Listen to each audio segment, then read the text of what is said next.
Hi, good morning. My name is Alex Izquierdo, and I am the Diverse Business Development Manager for the Wisconsin Economic Development Corporation, and I wanted to welcome you all. For some of you, it's day two. Welcome back. For some of you, it's the first time joining us for the 9th Annual Governor's Small Business Academy, brought to you by U.S. Bank, our, again, Keystone sponsor. This hour session is e-marketing, how to get started with digital marketing. Just a quick reminder that we will have a Q&A. You are free to enter your questions into the GoToWebinar at any time. At this time, I would like to turn the session over to Lisa Foster. Lisa, the floor is yours. Thank you. Good morning and welcome, everyone. We're excited to be here today. I'm a volunteer with SCORE, and SCORE's mission is to foster vibrant small business communities through mentoring and education. And we're here today to share how to get started with digital marketing, as you just heard. And that's one of our most requested business topics from small business owners. And we're here thanks to WEDC. It's my pleasure to introduce our expert presenter, Brian Alves. Brian has over a decade of sales and product management experience and currently is the director of product management at a global sales consumer goods manufacturer. Brian specializes in many things. Just a few are consumer market research, creating and executing strategies for business expansion and growth, and developing sales and marketing plans to drive both results and consumer engagement. Brian also volunteers at SCORE as both a mentor and as our chairperson for the Digital Marketing Committee. He's helped countless small businesses across a broad range of industries to develop both strategies and tactics to achieve their most important goals, which includes digital marketing skills that are essential to small business growth. Over to you, Brian. Thanks, Lisa. Just real quick, I want to do a quick sound and screen check. Can you see my screen okay? Okay, great. Thank you. So we're going to jump right in. And today what we're going to cover is getting started with digital marketing. And this is a really, really deep and robust topic. So we're going to try to give a little bit of a crash course, but we're going to keep it high level. And there's going to be a lot of opportunities where you'll be able to go back and find additional resources on any specific topic you like. And the first thing that we want to touch on is small business owners face a lot of challenges, and it's very common that small businesses could go out of business. And it's estimated that the SBA reports over 20% of new businesses fail in the first year and 50% fail within the first 5 years. And one of the main reasons for this is that 82% of businesses that fail experience cash flow issues. And this can be caused by a lot of different things. One of the things that I specialize in working with clients on is growth strategies or sales and marketing strategies to ensure that you can drive the income needed to stay in business. Forbes, Investopedia, and a couple others also list marketing as a top reason that businesses fail within their top 5 to 10. And within that, you see a lot of different causes. It could be, lack of marketing direction or strategy, or really not having a plan at all, or having a large marketing mishap. Some other reasons could be, not having an online or digital presence and not having a social media marketing strategy. And given, the way that the world is today, those have become much more critical and important. And one of the main things is no matter what you may be facing with a business, SCORE can help. So we offer free expert mentoring here in the Southeast Wisconsin area, and we also have chapters all across Wisconsin. Within Southeast Wisconsin alone, we have over 70 local mentors that are experts within their field and have decades of experience that can help you with anything that you might be experiencing, whether it's finance related or legal issues or marketing like myself. The other thing is we have a lot of educational workshops. So this is a series that we're going to continue to do tied to digital marketing, as well as providing additional courses on more specific topics like dedicated to social media marketing or getting started with Google My Business. We also have some tied to cybersecurity and ensuring that your information online is safe, and as well as your customers' information. So we have a lot of great educational workshops. Then the last part is small business resources. So we have a vast library of small business resources available. And this ranges from everything from business plan templates, you know, finance planning guides, blogs, virtual workshops that have been recorded. And so this can be tied to literally every topic that we're going to go through today. There are additional resources related to each of these topics. Now, before we dive in, I did want to ask everyone to ask one question. What's one question that you would like to have answered today as we go through this presentation? We may get to every question, we may not. And if we don't get to it within this presentation, absolutely follow up with you after the presentation and make sure that we try to get you the best answer possible. So I'm going to give us a minute here, and everyone just go ahead into the chat and type in what's the one thing that you would like to get from this. And Lisa, I'm sorry, I'm getting a little bit of background noise. Would you be able to mute? Thank you.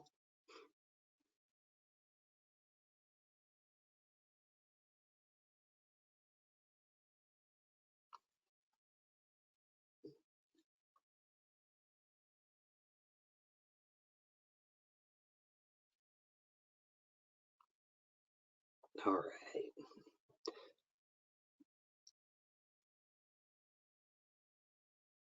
Great. So now we're going to dive in.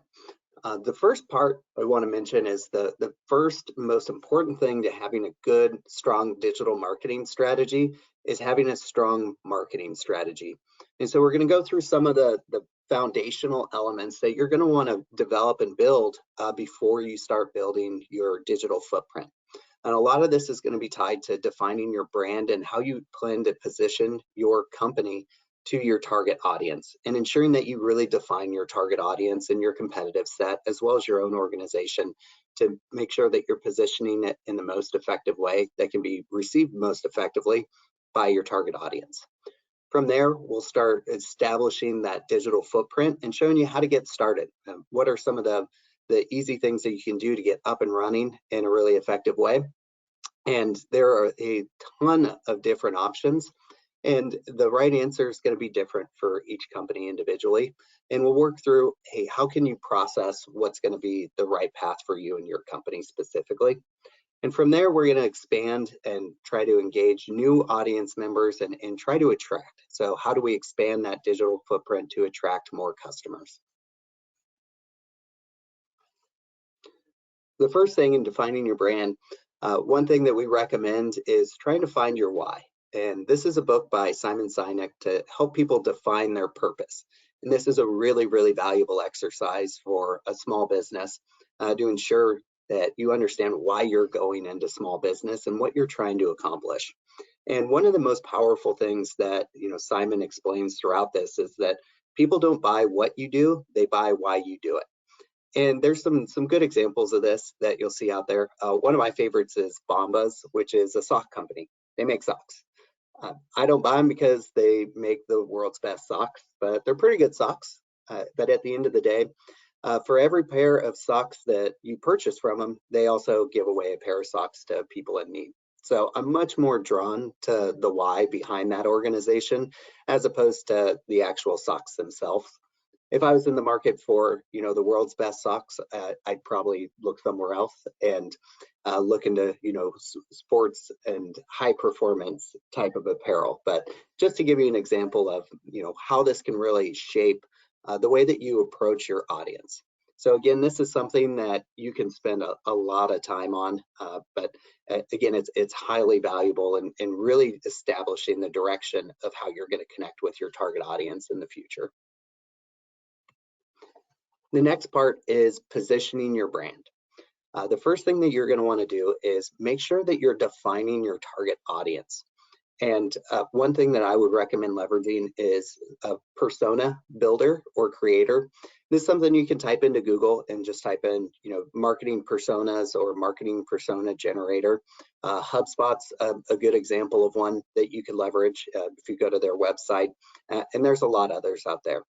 And really within this, it'll help guide you to be very specific in defining who you're trying to reach and who you're trying to provide your service or your products to. From there, you want to look into your competitive set. What are the alternatives that your target audience can really go out and purchase instead of your service or your product? And build a landscape. So we have a little example of a competitive landscape here. I do this a lot, and normally I just do it in Excel. And the way that you want to create this is I tend to have the competitive companies across the top in the columns, and then in the first column down on the rows, the most important features that your customers are going to view.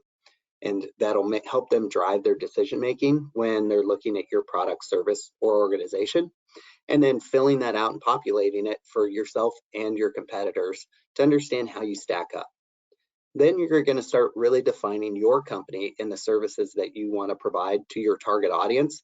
And you'll see this area of overlap that's the green with the check mark. And this is the area that you really, really want to lean into, with the other areas of overlap, the areas that you want to avoid. And so you want to focus on the things that your company does for your target audience that nobody else can do, or that you do better than everyone else. And avoiding the areas where you have overlap with your competitors. And that's where you're going to have your brand positioning statement. And this is going to be a really critical thing that you're going to leverage in every single interaction that you have, and every piece of marketing collateral or vehicle that you utilize moving forward. And so we provide a quick, simple template for creating your brand positioning statement. And it looks like: 4, insert your target market or who your audience is. Your company name is description of your company that provides some service or benefit that differentiates you from your competitors, giving customers and inserting the emotional need received through the delivery of the customer benefit. And so I'm going to provide an example of what this looks like for SCORE next. So for SCORE, for small businesses, SCORE is a nationally supported local volunteer mentor organization powered by the SBA that helps small businesses at all stages of their life cycle successfully achieve their goals through free, personalized, and actionable mentoring, giving customers the tools, confidence, and a peace of mind that they can achieve success. So again, it's pretty simple, pretty straightforward. If anyone were to ask me what is SCORE, this is the way that I would try to respond. It's also the things that we have across all of our marketing collateral. Next, you're going to want to define your brand personality. And this is really going to shape the way that you communicate and how your communication is received by your target audience. The first piece is having a brand archetype. There's a lot of different types out there, and they're good, I think, generalizations that can help you align with what you want your brand to be and how you want your customers to receive it. And so some examples here, I always think of the hero. The hero is somebody who's out trying to make the world a better place. And a good example of this is Apple. They're always trying to improve, have the next best thing. Another one is Uber. You see a lot of hero archetype within, the tech space. Another one is the rebel. I think there's one, near and dear to people in Wisconsin with Harley Davidson. They're one of the most iconic rebellious brands, and really about pushing the limits and challenging the norm and doing things differently, and really focused on freedom. Some other examples I think would be Levi's is another good one. And then finally, the sage. This is where SCORE lands. So the sage is all about, providing wisdom and helping people through education. So one of the first things, you can Google brand archetype and find, some quick examples of this that'll walk you through all 12 and help you pick, which one is the right one for you and your organization. The next is brand values and attributes. These are the key traits that you want people to think when they're associating with your brand. So for SCORE, some examples are trustworthy, intelligent, straightforward, helpful, and leader. And this is going to help you, again, define a lot around the characteristics of your organization and your brand. And we have some example lists that provide, hundreds of different values or attributes that can help you work through that process. We also have some great building your brand workshops, which we're going to be holding here shortly in the coming future. And we have Jay Olson, who's an expert in building your brand. So all of these things, again, we have dedicated courses and resources to help you work through each one of these steps, because again, it is a lot. And the last part is your voice and tone. How do you want to come off to your audience? And how do you intend to speak and communicate? So for SCORE, it's always in simple, plain English and a positive and active tone, and that of a mentor. The next part is visualizing your brand. One of the things that I think a lot of people can really jump to right out of the gate, want to get your business up and running and pick a name and create a logo and you're off to the races. I would highly suggest working through the process that we talked through up front before you get to this, just to ensure that you're headed in the right direction for picking something tied to a name and a logo that's going to resonate the best with your target audience, as well as allow you to connect most effectively with them. And with that, the first part here is going to be naming and a slogan. And there's a handful of different naming strategies, descriptive or abbreviations. SCORE at one point was an abbreviation, but it's not anymore. Conjoined or putting two words together like Microsoft or Facebook. Founder's name, which is fairly common, or invented, so just a made-up word that really doesn't have any tangible or descriptive meaning that exists today. And then metaphoric, like Apple or Nike. And so as you work through the naming process, this can be a really iterative process that can take a lot of time and brainstorming and ideation. So you want to make sure that you stay patient here, and as you start to hone in on your name, definitely give yourself an opportunity to sleep on it and get some feedback from people that could be within your target audience. And the last part is, once you have your name locked in, you want to start looking to reserve your domain name for a potential website as soon as possible.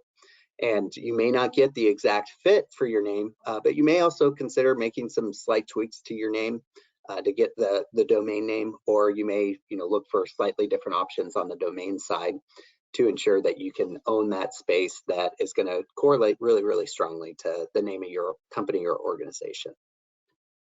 The next part is selecting colors. This is one of my favorite parts, because color is one of the most impactful and resonating part of a brand. And it's actually shown that choosing the right colors and having a strong color strategy can increase your your connection or rememberability, the ability for your audience to remember you most effectively. And this is one of the strongest things that people associate with. And once you have your colors locked in, which each different color will incite different emotions. So again, you want to make sure that you have your brand traits or characteristics define your target audience, and ensure that the colors that you're picking align with what you want to communicate. Then you're ready to get into logo design. So the combination of your company name as well as the colors that you select for your organization.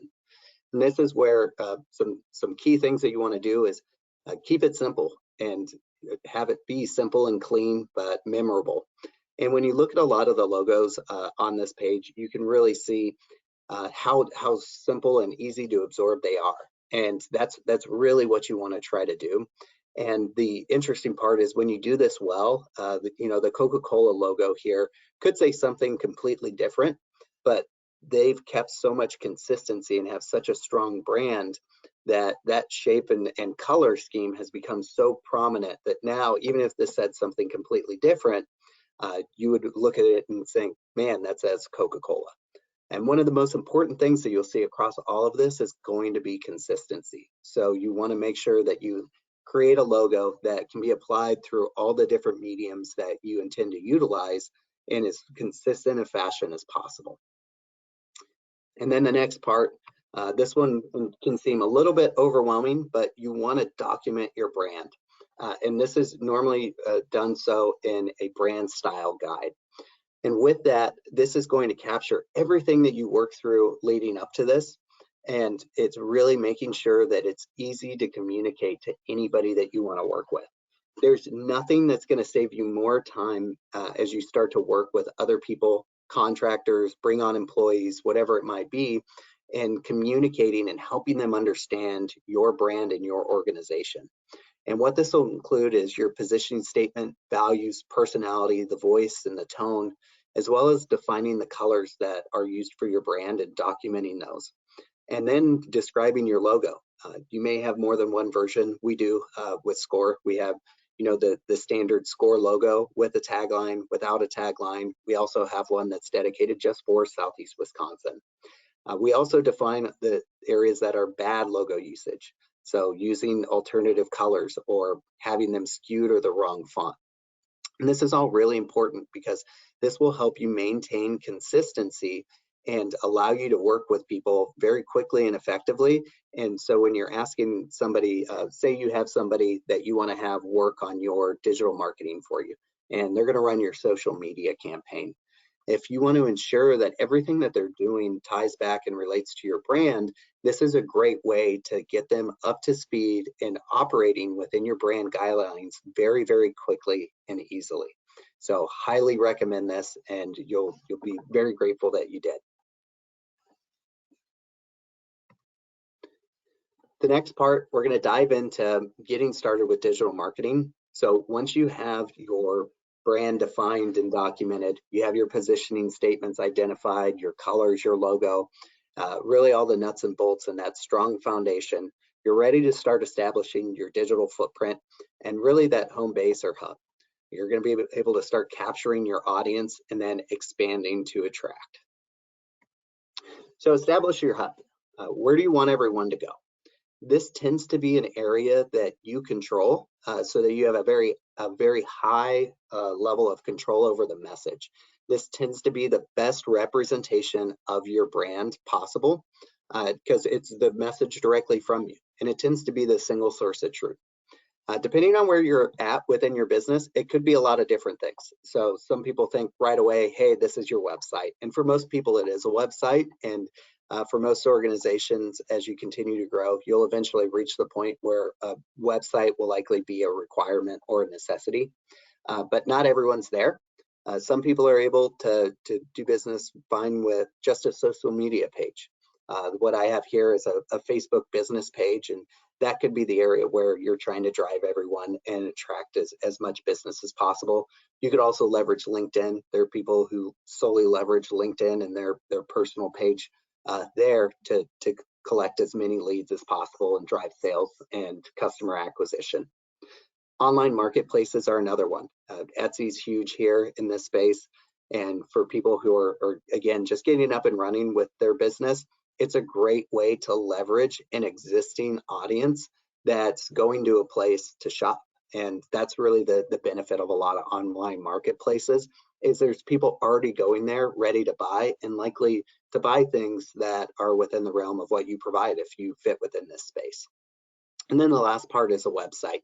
So this is the part that we're going to really lean into heavily, again, because this is the most common home base or hub for most companies. And as you grow and continue to gain traction, a lot of people get to the point where they'll may not quit using Etsy, but they're going to drive their own website in addition and start to capture as much of that traffic and audience as they can.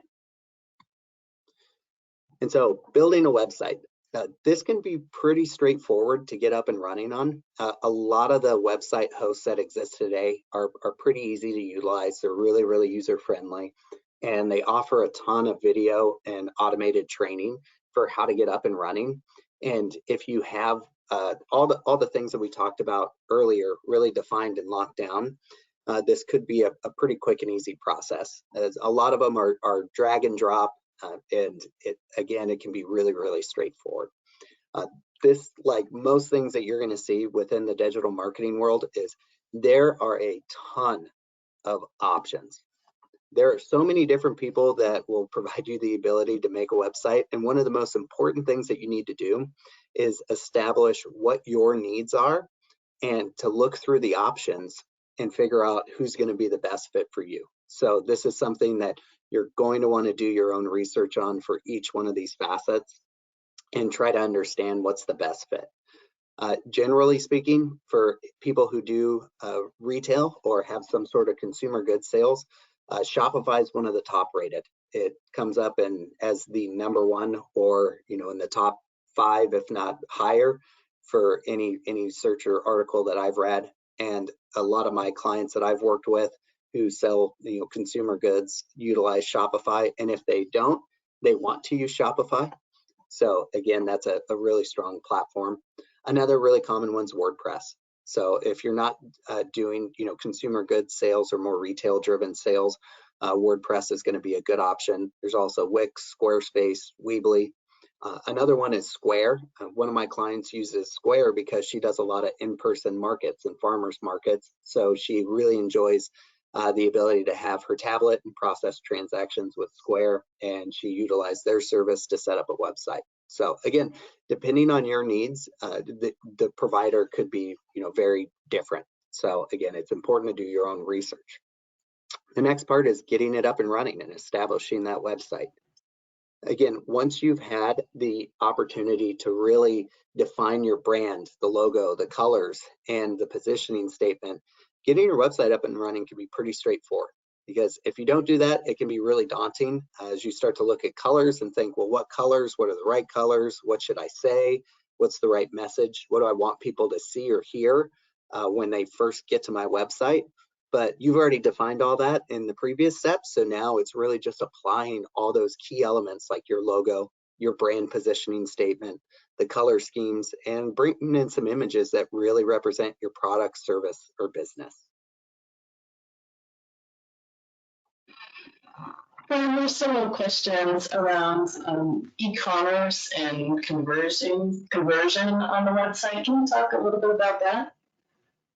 Yeah, what was could you give me one of the specific questions? Absolutely. It's basically I have people coming to my website and my sales, online sales, are not very good. However, my in-house or physical sales are good. Gotcha. Yeah, and that could be driven by a lot of different things, and it could be tied to the messaging that you have on the site. And so that's one area that I would look into, trying to understand how people are consuming the message online. And I think that's an area that I think you could go very, very deep with a mentor to try to understand what are the things that are really could be driving that. Because I tend to start with the very top part of the funnel and trying to understand, are people getting all the information that they need on their way to making that purchase? And then trying to look at ways that you can continue to engage that person after they've been to your website to continue to try to stay top of mind. But I think I'd love to follow up on that one and spend some more time digging into it. Thank you. Absolutely. And this is another one of the key areas that could drive to conversion rate as well, is trying to capture people that are on your website. And this comes back to email marketing. And email marketing delivers the highest ROI of all different marketing channels. And it's a quick and easy thing that you can set up if you select an email provider to have a pop-up on your main landing page to try to capture the people that are potential customers or audience members. You're also able to, in a lot of areas, to ask people if they want to opt in to receive email notifications for you as they check out or make a purchase from your website. And one of the most important things about email marketing is it's much easier and more cost effective to try to sell additional products in most cases to your existing customers or to somebody who's already purchased something from you, as opposed to trying to acquire new customers. It always tends to be more expensive to acquire new customers than it is to drive additional sales or revenue to your existing audience. And so that's where email marketing is incredibly important and valuable because it allows you to capture and then re-engage very directly your existing customer base and audience. So the option that we use at SCORE, we leverage Constant Contact. It's a great provider, and it also not only allows you to do email marketing, but also act as a scheduling service for social media, which we'll get into a little bit later. And it allows you to segment your audience really quickly and easily. So when we talk about your customer personas early on, one thing that you're going to want to try to do is capture your audience tied to those customer personas with that same level of specificity. This is going to enable you to speak directly to those different audiences in the way that's most important or meaningful to them. And that'll all come back and translate to a better connection and likely more sales. And the last thing that I want to touch on with this one is welcome campaigns. So you'll see this in kind of the far right on the bottom. This is an example of the SCORE Southeast Wisconsin welcome campaign. And every time, you've probably seen these before, but when you sign up to receive emails from someone, you'll get an email that says, here's the confirmation. And then there'll likely be a handful of different emails that come after that. Welcome campaigns across the board have the highest open rate and the highest click-through rate. And when you think about it, the first 10 days after somebody chooses to engage with your brand are the most important. You're fresh in their mind, they've actively engaged you in some way, and they've said, hey, I want to hear from you. And so that's really the critical time. And what makes this most effective is to look at sharing what are the most popular, highest rated, maybe the highest profitability products and services that you provide, and to help your new customers understand that within that 10-day period. So again, a great way to help people understand everything that you offer as an organization or a brand, as well as drive additional sales to that new audience member that you brought in. The next part was helping your audience find your site. And so once you have your website set up, you want to try to help people find it. When people go to Google, you want it to come up, and you want it to be one of the first things that come up. And so the way that we focus on this at SCORE is we have kind of a three-part approach. The first is you have your local website. So we just got through that, check, we're good to go. The next part is a local Facebook page.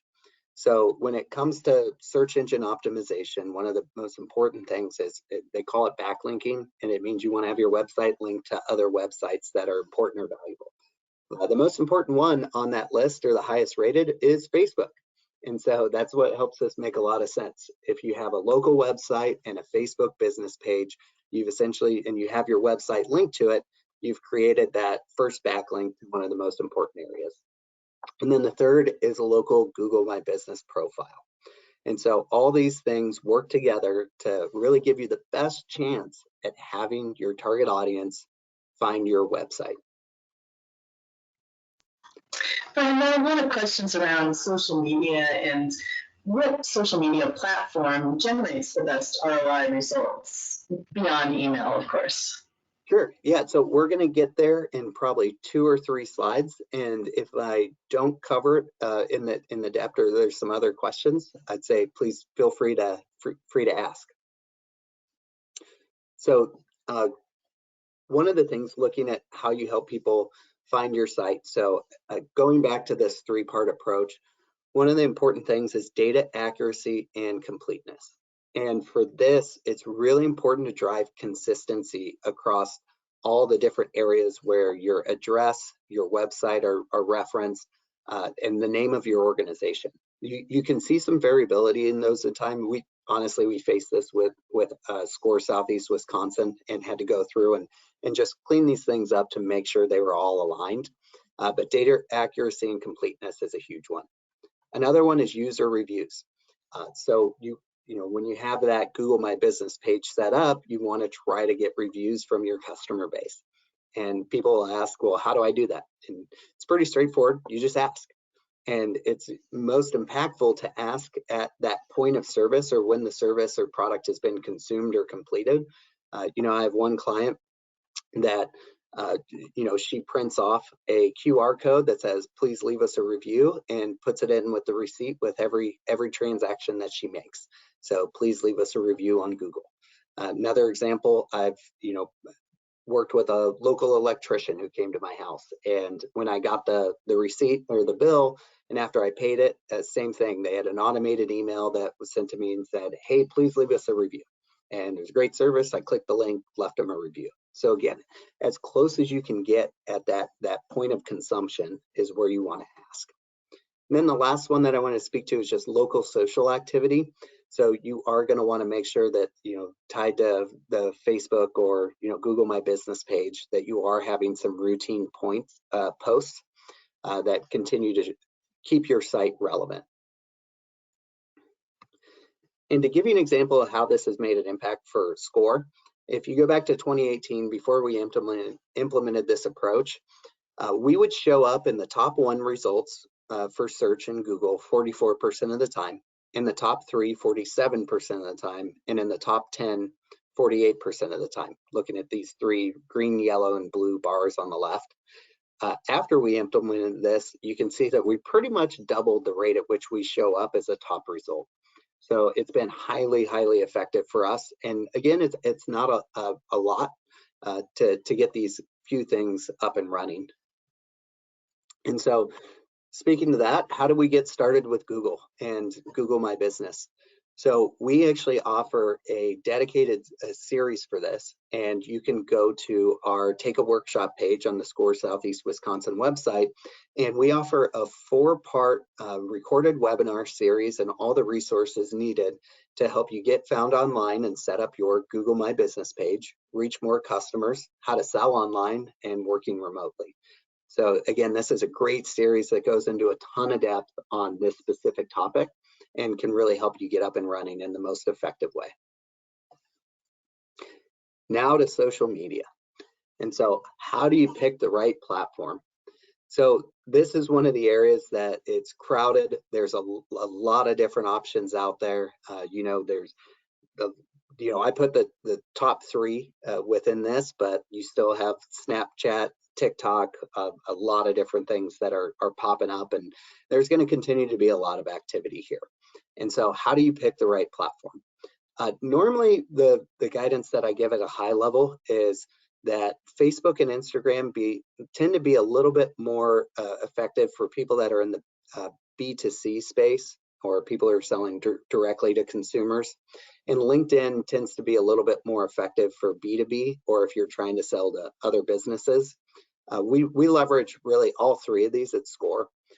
Facebook is the biggest audience. So if you look at, hey, where are you going to spend your time and money? There's a chance that Facebook could be the answer. Again, especially if you're on more of the B2C space. And Instagram, I feel like, has been one of the areas that people have been gravitating towards more recently. And one of the nice things about Instagram is it is tied to Facebook. So you can post to Facebook and have it push directly to Instagram, which is great, synergy for your company, and can help you, leverage and get the most out of your content. LinkedIn, this is one of the biggest areas for us with SCORE. This is our top priority as a social media network. And again, our target audience is small businesses. And so a lot of business owners are on LinkedIn. And we also do focus on Instagram, though, because not everybody that we target or work with has LinkedIn yet, or they might not ever have LinkedIn. And if small businesses are more B2C focused and focus on Instagram or Facebook, but not LinkedIn, it makes sense for us to have both and try to have a bit of a focus in multiple areas. So again, like, how do you pick the right one? It's all going to come back to who's your target audience and where do they hang out. And the thing that's really critical here is to try to focus on one as much as you can. It's going to be better to have one focus with one strong following than to dilute your effort across multiple and not have a very strong following on any of them.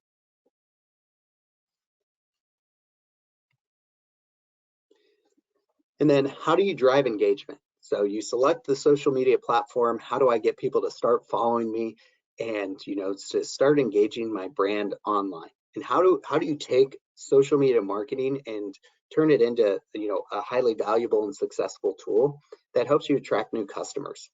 So the first one is content. If you've ever heard the phrase "content is king," it's true. Like the thing that I always try to recommend for people is ensure that whatever you're posting creates value for your target audience. It's the most important and easy way to get people to engage and join and follow your organization is if you're actually providing value to them. And so think of the products or services that you provide and think of what information as an expert in this space can you share with your target audience and customers that would help them within their day-to-day life. And so again, the more value that you can provide, the more people are going to engage, not only with your social media content, but also with your brand and your organization in general. The more likely they will be to share it or to comment and engage. The other part is you want to build a routine.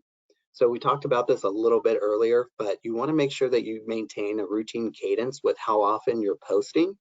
For most people, I'd say you want to try to start with a once a week is kind of a good benchmark.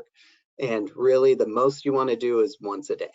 And I know that's definitely could sound like a lot to a lot of people, but if you are to the point where, hey, you feel like once a day is the right thing for your audience, I would suggest also not going over one per day. Some studies have shown that if you post more than once a day, you'll see a drop in audience engagement. So it's, kind of, I put some bounds on it. I'd say, once a week to, no more than once a day. And then also, as you're building a routine, you want to make sure that you're blocking and dedicating time to create your content. And it might not always be creating a single post. This is one thing that I definitely suggest working in more of a batch process. When you bake cookies, you don't bake a single cookie, you bake an entire batch. And the same goes for content creation. When you get into that creative mindset, you want to take advantage of that as much as you can. And so instead of creating a single post and getting it up and running, look to create multiple posts while you're in that mindset and to get them scheduled out for a future time. And then the last part is engaging your community. In order to get engagement, you have to give engagement. So you want to be active as a brand online and engage with your local community. And this could be, other companies within the community that you're serving. It could be, sometimes it could even look like, other experts within your space, which could look like, more of a competitor at times. But within the small business community, there is a lot of camaraderie. And I think it's always good to look at how you can engage in unique and different ways and show support for your target audience and, the small business community that you're a part of. Brian, there's several questions around should people that aren't tech savvy and don't do social media personally, should they hire a social media manager? Yeah, so one of the great things, and I don't go into this very deeply, but there are a lot of great freelance and contractor apps that are out there today, as well as a lot of marketing agencies that are focused on small businesses.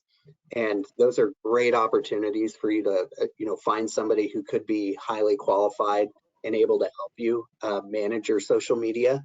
I think it's something that if it's not something that you really want to bite off all on your own, and you have other priorities as a small business owner, that it's absolutely something that you can source out.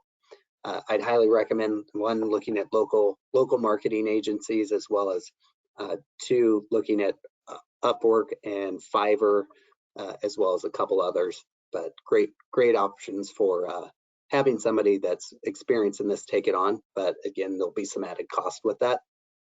And the last thing that I'll show here is really what does the kind of bare minimum look like for getting up and running, and what are the smallest first steps that you can take. A quick note here is one easy way to get as much out of your content as possible and stay on top of things is getting a social media post scheduling tool. We've used a couple right now. At SCORE, we have Sochi as well as the Constant Contact.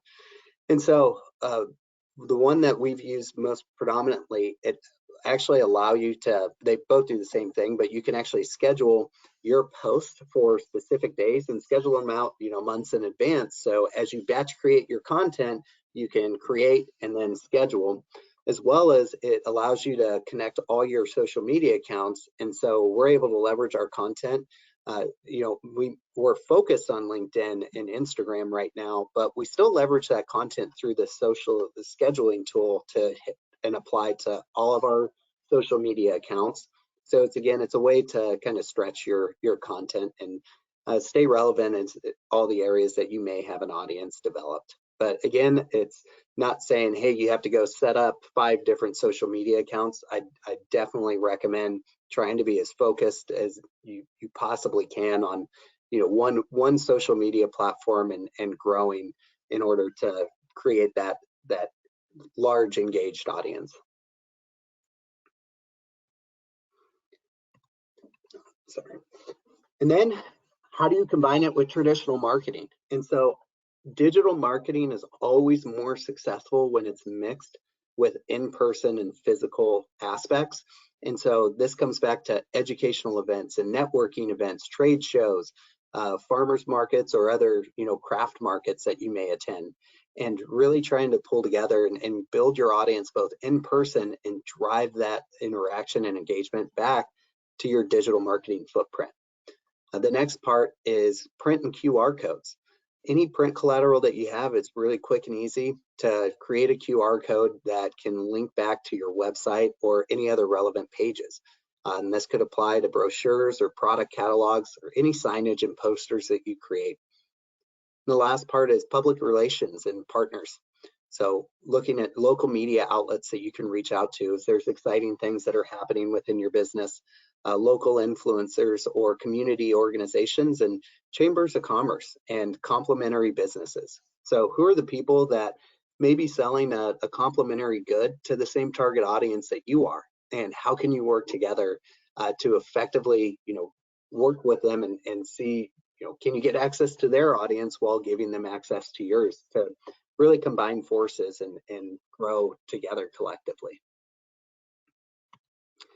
So really I wanted to sum up, hey, how do you get started? Like, where do you start with all this? Because again, it is a lot. And the first thing that I wanted to recommend is set up the big 3, the website, Facebook, and Google My Business, like we talked about. It's going to be highly impactful from a search results standpoint and help people find your website. Then grow a single audience. If that's Facebook, you're going to have great synergies with the first recommendation. If it's not, I think you're going to want to make sure that you just keep things rolling on Facebook to maintain a good, strong search position, while really focusing on whatever social media platform that you feel is going to be best for your business to grow that audience. And then get started with an email service and set up an email welcome campaign. Again, the highest return on investment from a marketing platform digitally, as well as the welcome campaign is the highest success rate. So you can tackle these three steps. You should be in a good position. And the best part about the email campaign at the end is it's kind of a set it and forget it thing for a while. As your content changes, you may need to go back and update it, but you can really get it automated and up and running, and then it's just going to do its thing. Then just to give everyone some last tips and advice. The first one, just in general, is focus and making sure that you're prioritizing effectively. And one of the hardest things to do, no matter what it is you do, could be small business or running a multi-billion-dollar corporation, but really deciding what are you not going to do. And it's one of the hardest things to do, but you have to really clearly define what are you not going to do. And protect your plate, say no, and clarify and manage deadlines with people that you're working with. Last part is dedicate, time block. If you realize that your to-do list isn't getting done, make sure that you're looking at that and allocating time for it in your calendar. So turn your to-do list into calendar time and hold yourself accountable for doing the things that you intend to have done within those time periods. And then take a first step. Be brave enough to suck at something new, because everyone starts not having a clue what they're doing. And I think it's all a matter of, at some point I didn't know anything about digital marketing, but we dove in and continue to learn. But you have to take a first step. And it's okay to be in that space where you don't have a clue. Brian, there are a couple of questions around, can an entrepreneur still be successful without using social media? Yeah, I think it goes back to, I think that everybody's instance is going to be unique. And I think that you can absolutely be successful without social media, depending on your company and your target audience and the approach you're taking. But I think it has proven to be one of the most valuable ways to attract and grow new customer bases. So I would say, I think you probably could. We'd have to dig a little bit deeper into, your specific instance. And the other thing is, we'd probably land on there being some opportunities that could be being left on the table by not implementing a social media marketing strategy. Then the last part, hey, again, this was a lot of content and a lot of topics, and most of the things that we talk through, whether it's Facebook marketing or social media marketing or email marketing or setting up a website, again, those are all worthy of their own 10-part course or their own, call it semester type course. So there's so much content and information here. So again, we say we can help. We have, again, experienced mentors that can help you navigate this, and we pulled a couple up on the screen here to help you, get to know them a little bit better. But please reach out as you're going through this. We'd love to help you work through your specific company's, obstacles or opportunities that you're finding. Thank you, Brian. Can you specifically share how somebody might request a mentor from our website? Yeah, so it's really quick and easy. So if you go to southeastwisconsin.score.org, or just go to Google and type in SCORE, because we've gotten that up into the the top results now. So quick and easy. And once you hit our landing page, you'll see in the top navigation, find a mentor. So click find a mentor and it'll walk you through the process. And again, all you really have to do is type in your zip code and it'll pull up the form for you. And then we'll have somebody reach out and we'll get you connected.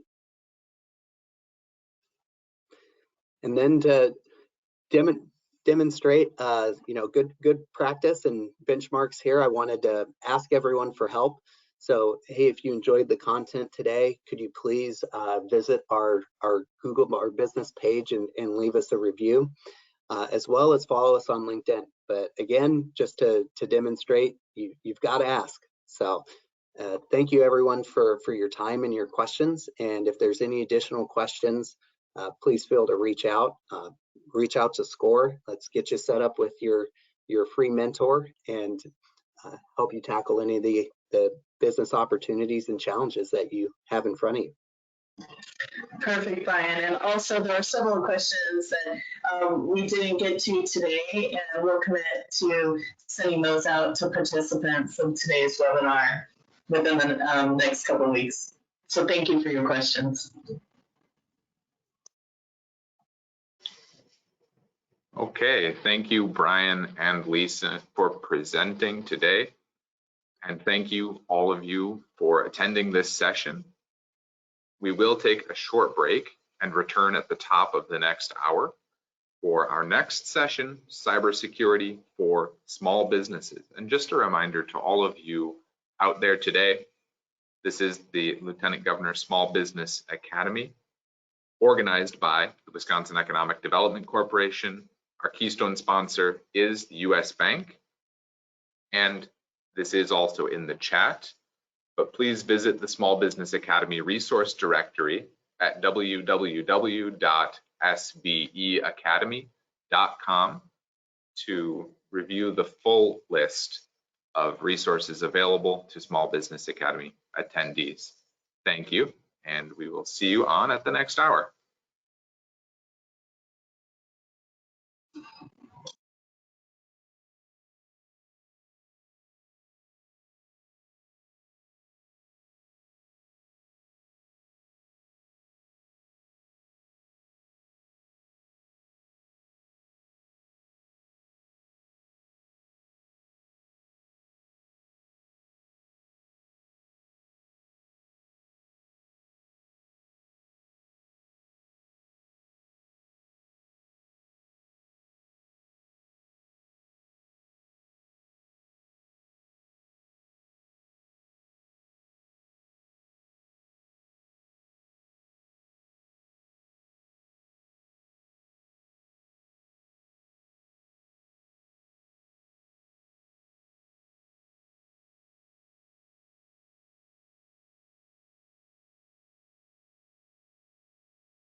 Good morning, gentlemen.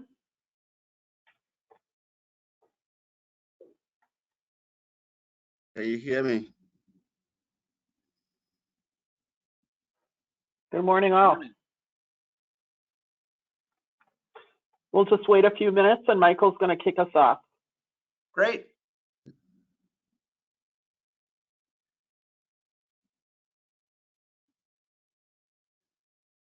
James, if you're speaking, your mic is off. That would be the mute button, wouldn't it? Yes, it would. Don't you love the virtual world? You'd think after 2 years. Come on. So I think I probably said that last time too. It's more critical that you turn it off when you don't want someone to hear you sometimes than not have it on when you do.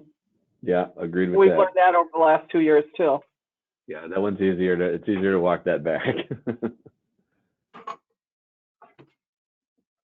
We've got 2 minutes.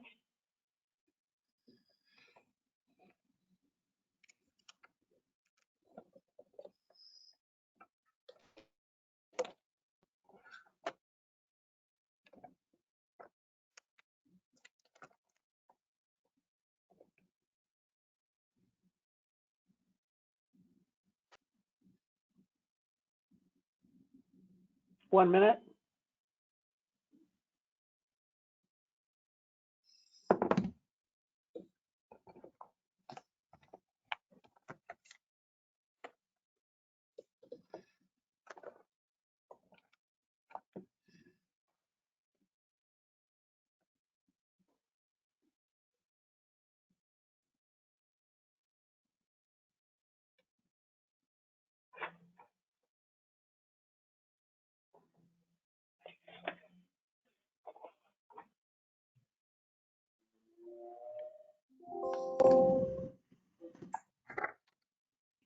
Hello and welcome to the Wisconsin Lieutenant Governor's Small Business Academy.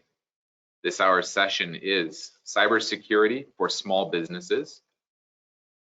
Just a quick reminder that we will take Q&A at the end of the session, and you are free to enter questions into GoToWebinar at any time. The Small Business Academy is organized by Wisconsin Economic Development Corporation and sponsored by US Bank. And at this time, I would like to turn over the session to Ina Willemsens. Thank you, Michael, and good morning, everybody. Thank you, a special thank you to WEDC, the Lieutenant Governor, and US Bank for making these sessions possible this week. It is Small Business Week, and so we're going to take a look at cybersecurity for small businesses this morning. Welcome, panel. Our focus this morning is not going to be to talk about ransomware and phishing and all that scary stuff you read in the newspaper and how someone was devastated. Although all true, we're going to take a more positive approach. Instead, we'll talk about how do you really determine what you need, right? What type of investment is going to be required? This is not free. Resources will be required for you to step up the cybersecurity you have in your business. And what approach is best for you to take to meet those challenges that your business is going to face.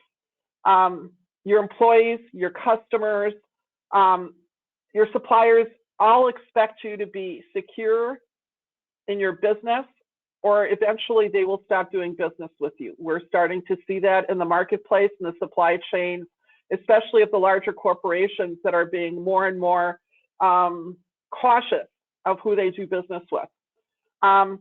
It's not an option anymore. It's at the same level as having an accounting system, a banker, a lawyer, a good HR policy, right? So that's the approach we're going to take this morning. And we're going to open the stage by an introduction by all our participants. And Dele, we'll start with you. Good morning. My name is Dele Ochalabi. I'm with Comsentia LLC. We are an IT consulting company here based in Mequon, Wisconsin. We provide DevOps, system integration, and staffing in the area. We are focused on the public sector, so the federal market and the state and local is where we find our strength. We've been doing a little bit more work in the public private sector lately. Thank you, Jaylee, for joining us. James, would you introduce yourself and your organization? Yeah, James Van Buskirk with M3 Insurance here in, I'm in the Madison office. We've got offices throughout the state and one in Rockford now. I do help small business insurance. So typically I'm working with companies under about 35 million in revenue, address their insurance needs on property and casualty side. We do benefits also and financial products and things like that, but I do strictly P&C. Thank you for joining us. Dave, would you introduce yourself and your business? Hi, Dave Stam, owner of Stam Technologies. We are a technology service provider geared for small businesses. Our office is located in downtown Milwaukee. So we've got about 300 active clients. We support IT clients from about 5 to 500 employees in size. The vast majority of those are about 5 to 100, where we're kind of their sole IT resource. So where big companies have an IT department, we are the IT department externally for small businesses. Thanks for having me. Absolutely. Thank you all for joining. And I'm Ina Willemsen, the CEO of the Wisconsin Procurement Institute. Our focus is government contractors, federal, state, and local. Dele, we've worked with you for a number of years in your public sector work. That's our space, and our interest in cybersecurity is the government cares that their suppliers are meeting the requirements that are put in place. So welcome everybody, and let's go forward. Many small businesses are avoiding the cyber issue, the security issue, or they're delaying it depending on who you talk to. It does cost money, it does take resources, it's a challenge on how to start. I'm going to ask Dave and Dele. Dele, I'll start with you. What would you recommend as first steps for a small business to look at as they approach this challenge? We've been here for about 15 years as an IT company ourselves, and the landscape has changed significantly. I think for us, one of the things we did was to move a lot of our system and our platform to the cloud.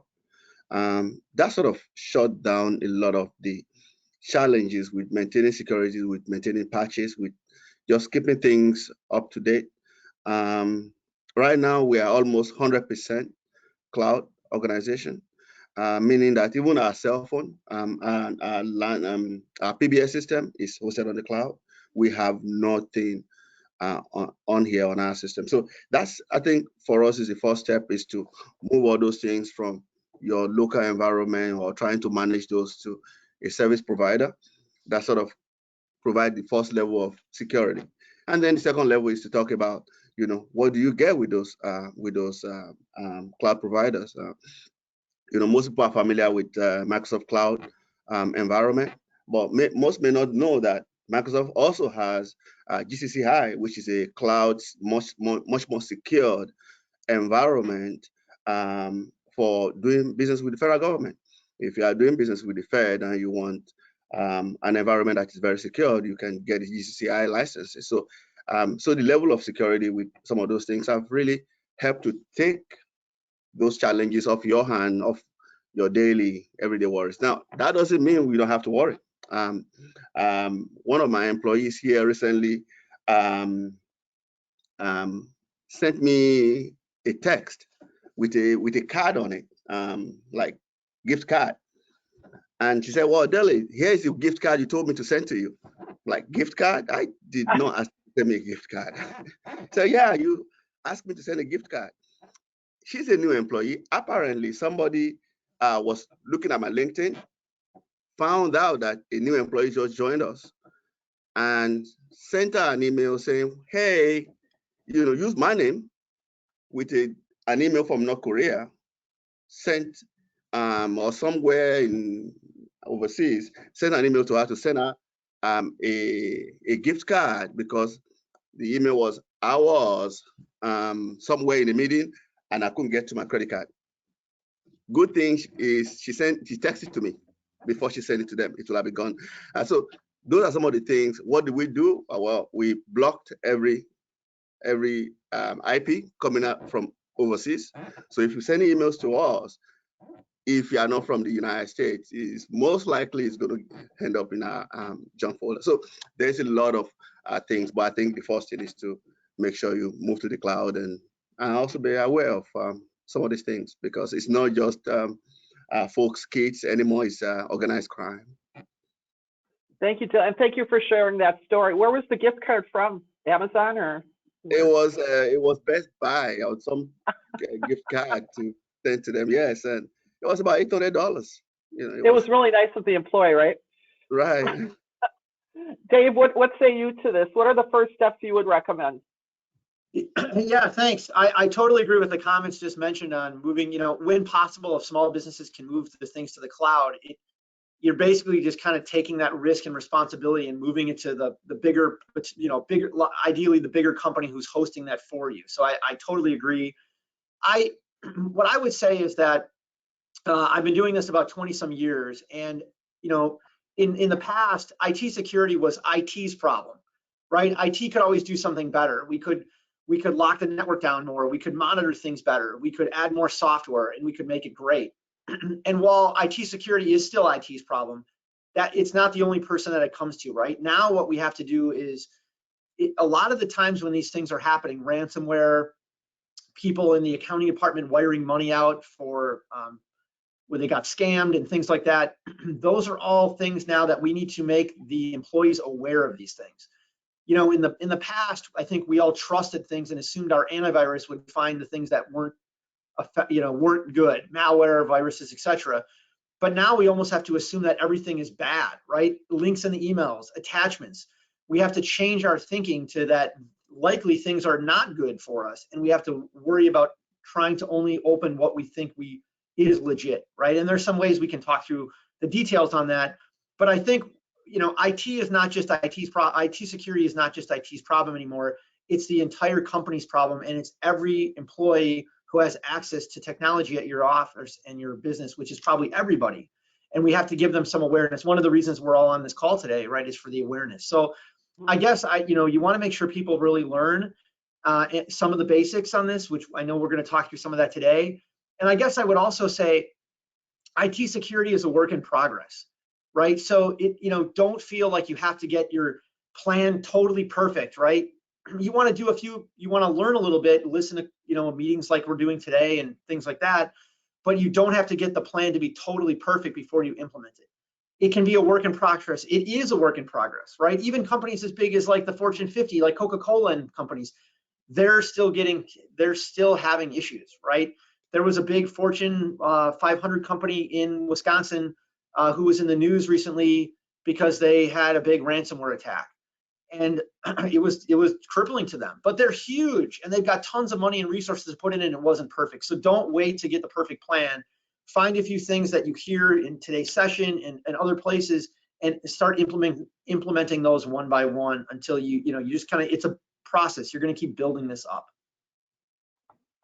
So Daly and Dave, one of the things I heard both of you talk about is, and I've heard it and we recommend it too, and when we work with defense contractors, is have an employment policy and employment training when it comes to this space, right? Your employees have to be educated on what to do, what not to do, what's acceptable, what's not acceptable, right? What can be done on a work computer, what cannot be done on a work computer. I'm going to get off script just a hair, and some of our attendees are probably have multiple offices or remote employees, right? In the virtual world now, we have people working at home. If they're in construction, often on a work site.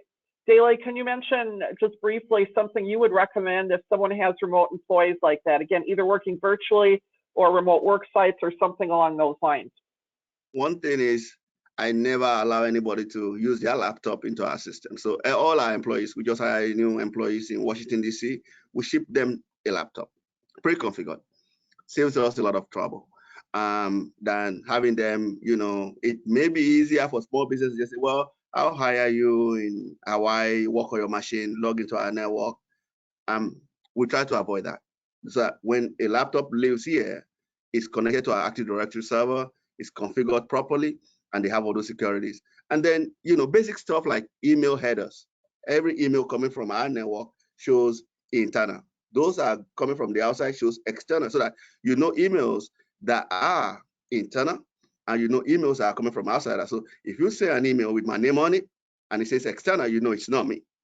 So those are some of the things you have to, teach the employees, every new employees, let them know that your resources, how to use your resources, and those information are online. And by having your own devices, I mean, for small business, I mean, the big firms can bring your own device. It's okay. But for small businesses, I just advise get the devices. That has saved us more headache and more money than the device itself. I was going to say the short-term expense probably led to a large savings long-term in a better, secure environment. Dave, your comments on that? Yep, totally agree with what was just said. Adding on to that, I would say three things, especially with remote employees. Have a good email filtering tool. So there's a number of different ones out there. We use a product called AppRiver SecureTide. Microsoft has advanced threat protection. There's a number of different products out there, but so many of the threats come in via email, right? They want to get our staffs, our employees, they want them to clicking on links and opening attachments and things they shouldn't be doing. All that comes in via email. And so if you get a good email filtering tool and you can filter 90% of that out, you've only got to worry about the last 10%. So I'd say that's one big one. The next one is awareness and training, right? So there's a bunch of different services to do that. Probably the most popular one out there is a product called KnowBe4. You can subscribe to that and it'll actually give your employee, there's two pieces with KnowBe4 and there's a couple of competitors in that space. What it'll do is it has little like bite-sized chunks of learning for your staff, and it'll track who's taken what course. And again, some of the videos are only 5 minutes long. It'll do a 5-minute video about some new threat. But then you can also send simulations to your company. So you could send like a fake threat out through your company just to see who opened it, who clicked on the links, and not to publicly shame them, but just to give them, they might need a little extra coaching, right? So, yep. So we want to, that's the awareness. And then lastly, I would say in the old days, antivirus was good enough or pretty good. And nowadays antivirus isn't enough. And so there's a whole another kind of category of antivirus called EDR, Endpoint Detection and Response. So EDR, there's the product names in there would be like CrowdStrike, SentinelOne, and FireEye. There's a number of those, but it goes it's the next level antivirus, and it really does help a lot. The real quick explanation is how antivirus works is it has a list of things that are bad. And that's why your antivirus always needs to keep updating so your list is up to date. When your computer opens something, it looks and says, is this thing in the list of bad things? And if it is, I won't open it. But the problem is now the threats are so good that they're not listed in the antivirus, so it can affect your computer. So what EDR does is EDR basically is the same thing as antivirus, but it takes it to the next level where it looks at behaviors. So it says, if Dave doesn't encrypt his files every Tuesday at noon, why would this Tuesday at noon he start encrypting files? And it blocks those things until the IT person can go in and approve them to happen. And it sounds real bad, like it's cumbersome, but it's really not. And it watches for things that it's basically smart. There's some AI in it, and it's watching for behaviors that employees would have that would seem out of norm. So if, in other words, when you get ransomware, what happens is your computer starts encrypting itself. Well, why, if you normally wouldn't encrypt your files, EDR will catch things like that on the server and on people's computers, and it'll stop it until it can be either verified or cleaned up. Sounds good. James, we're going to go to you now. Okay, we talked about, as was mentioned earlier too, you can't prevent issues from happening no matter how hard you try and how serious you're invest. As Dele mentioned, that was almost a major issue. Insurance is out there for cybersecurity. Can you talk about that a little bit? How a company qualifies? Do they need a baseline? Just talk us through that, please. Sure. I think everything that's been talked about so far are great pieces to have in place. They're almost required by insurance carriers these days. I mean, certainly multi-factor authentication.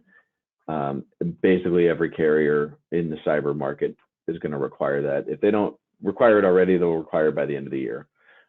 They want to know who your EDR is, and make sure that it's first off that you know what it is and that you have it, right? And the insurance piece will be based pretty heavily upon what controls are in place before. So if there is a bad actor and something happens, the whole point of having these series of protocols in place and the other blanking on the word to use here, but having these systems and these other products in place before it gets to an actual breach, right? Because that you get to the B word in insurance, and it's, I mean, now you've got federal guidelines you've got to follow, you've got all kinds of things that have to happen.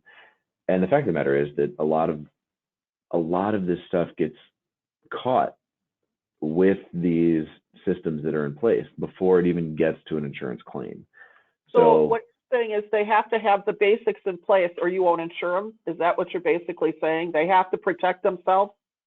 Kind of. I'm not saying that it's not that it's not insurable. It's going to be significantly more. Okay. And I would say that the carriers and the coverage that's going to be offered without having these systems in place is going to reflect that.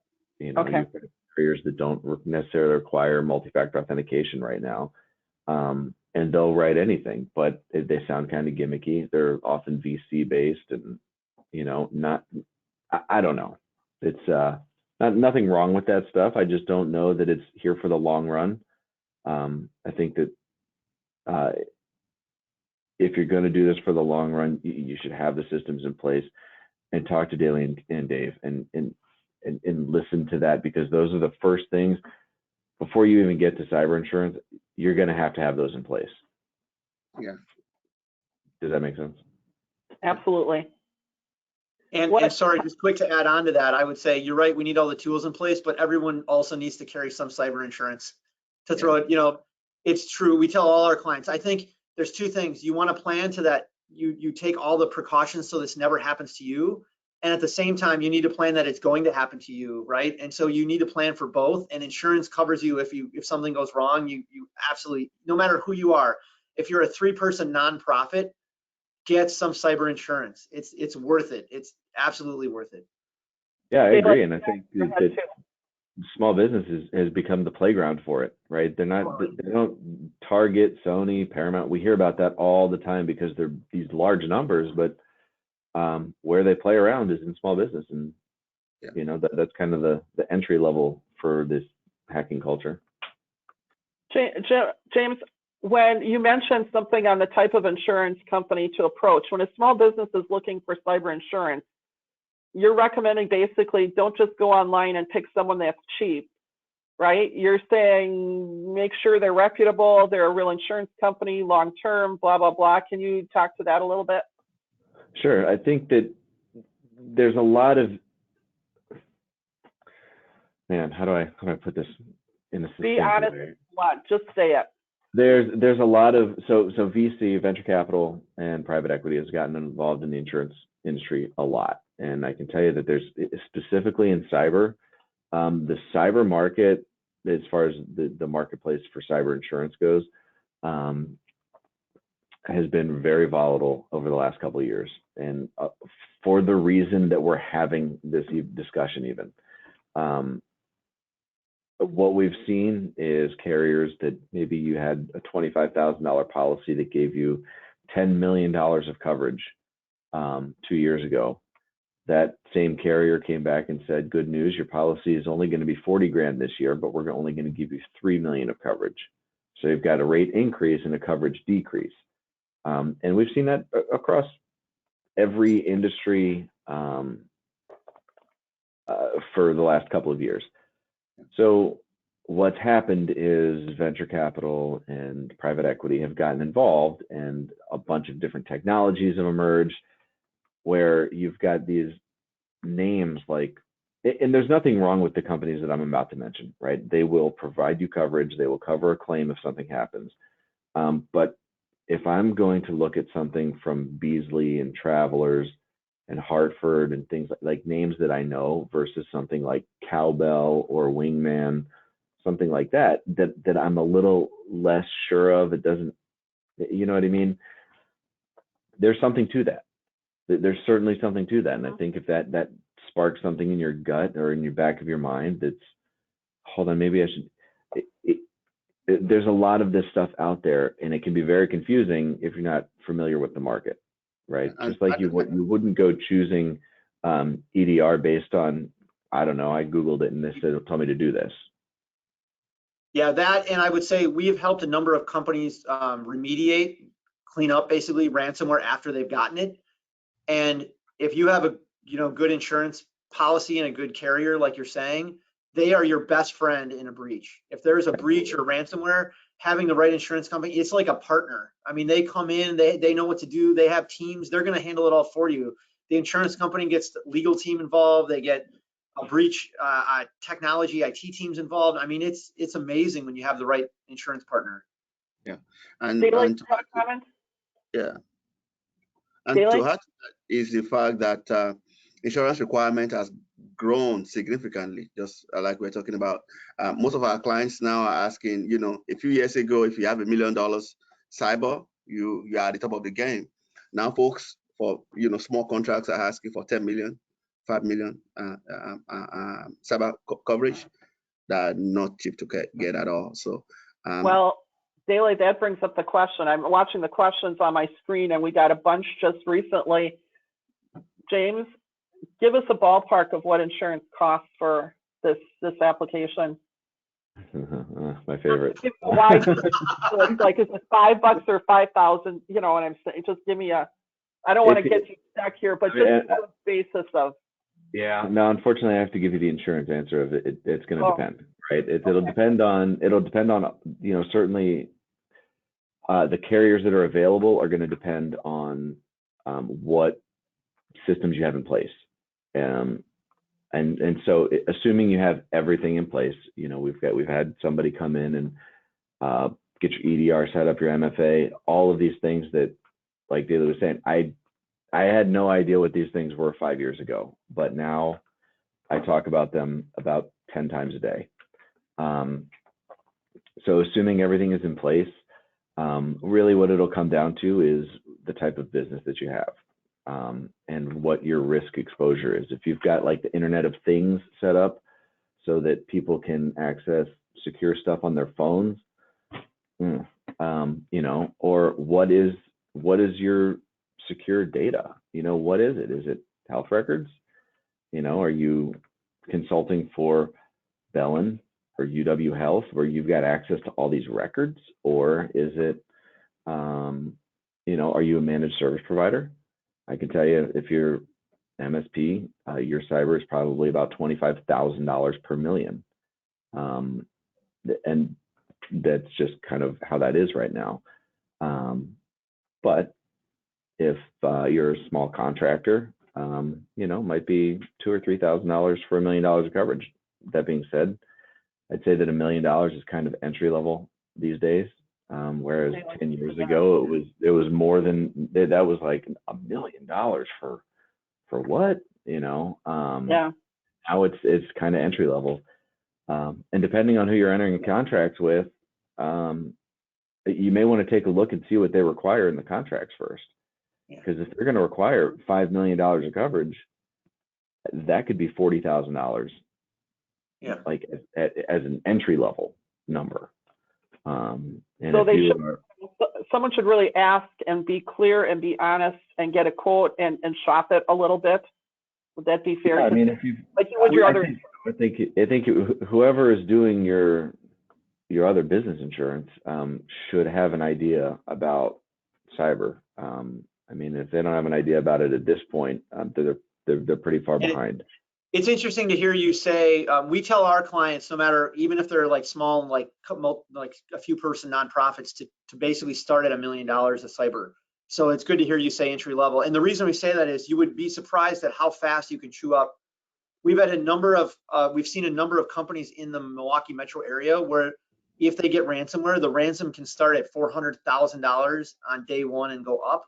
So if the insurance has to pay the ransom, that's 400 grand right there. And then, you would be amazed at how you'll realize you have business damages, losses of business, you'll have IT support, all this stuff. And you can you can chew up $500,000 plus pretty quickly, even if you're tiny. So it's good to hear you say the $1 million entry. We feel the same way. Yeah, just like you're saying, that $1 million policy, that's the aggregate limit.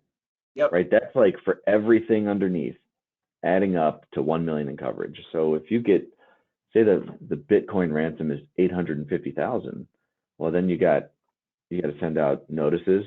You've got to send out, and then there's getting everything back. And if you get up at like 1.3 million for a total cost, and you've got $1 million policy, you've got 300,000 coming from somewhere.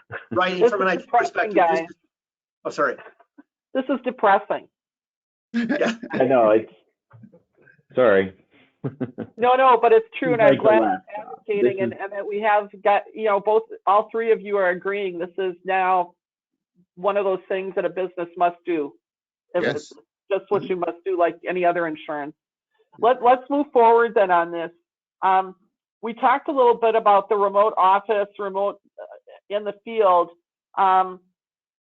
Question: more people are using smartphones, tablets. Can you address security in that space? Julie, we'll start with you.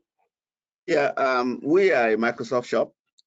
We use both the Microsoft Commercial and Microsoft High Security, GCCI.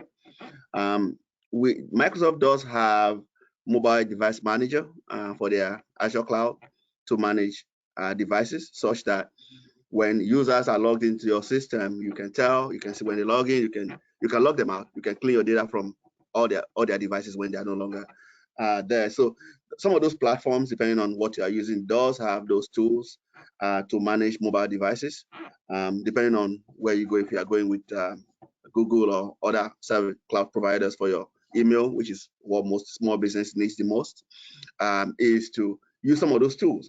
They are not easy to use. If you are not an IT shop, you may find it challenging.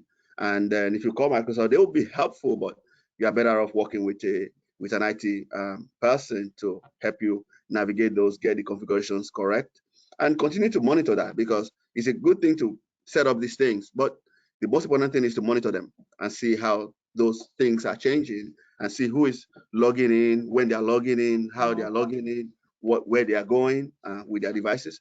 Those are really critical in terms of ensuring that your network is secured, your information is secured, and they are not sharing data. And because a lot of the data is by default, most data are available. So if you have SharePoint, for instance, by default, some of those data are available to internal employees, and they can forward or share or send it to people. If you want to control that, you have to make some configuration changes. So just going to the cloud isn't just the solution. Or you also have to have a decision on, or at least decide on, what is available, what is internal, what is not internal, what you want to share with employees, what employees can share, what they can and cannot see. Those configurations needs to be done by a knowledgeable person, and make sure that those data that you need secured are secured and are not shared anyhow. Thank you, Julie. Thank you. Dave, your thoughts? On mobile security, thankfully, I would say we use MDM tools as well. On the Apple side, a lot of our clients carry iPhones and iPads and things like that. We use a software called Archetype to maintain those devices. I would say that that's one nice piece, is that's probably the lower security risk. Even when even on our help desk, a lot of times our clients will forward us emails they got and say, is this legitimate? Can I open the attachment, et cetera? And I'll tell you what we do. We actually open those emails if we can't tell if it's legit. And there's multiple ways to look and figure that out, which we could dive into. But the answer is, if we still don't know after we look at the kind of telltale signs, we open it on an iPad. We have iPads floating around our help desk, and the reason for that is the iOS devices are the least susceptible devices to that type of malware. So a lot of times we'll test emails we can't tell on an iOS device. Now I say that's iPhones and iPads are different than Macs, laptops, and computers. So the Mac computers are a little bit more susceptible to risk.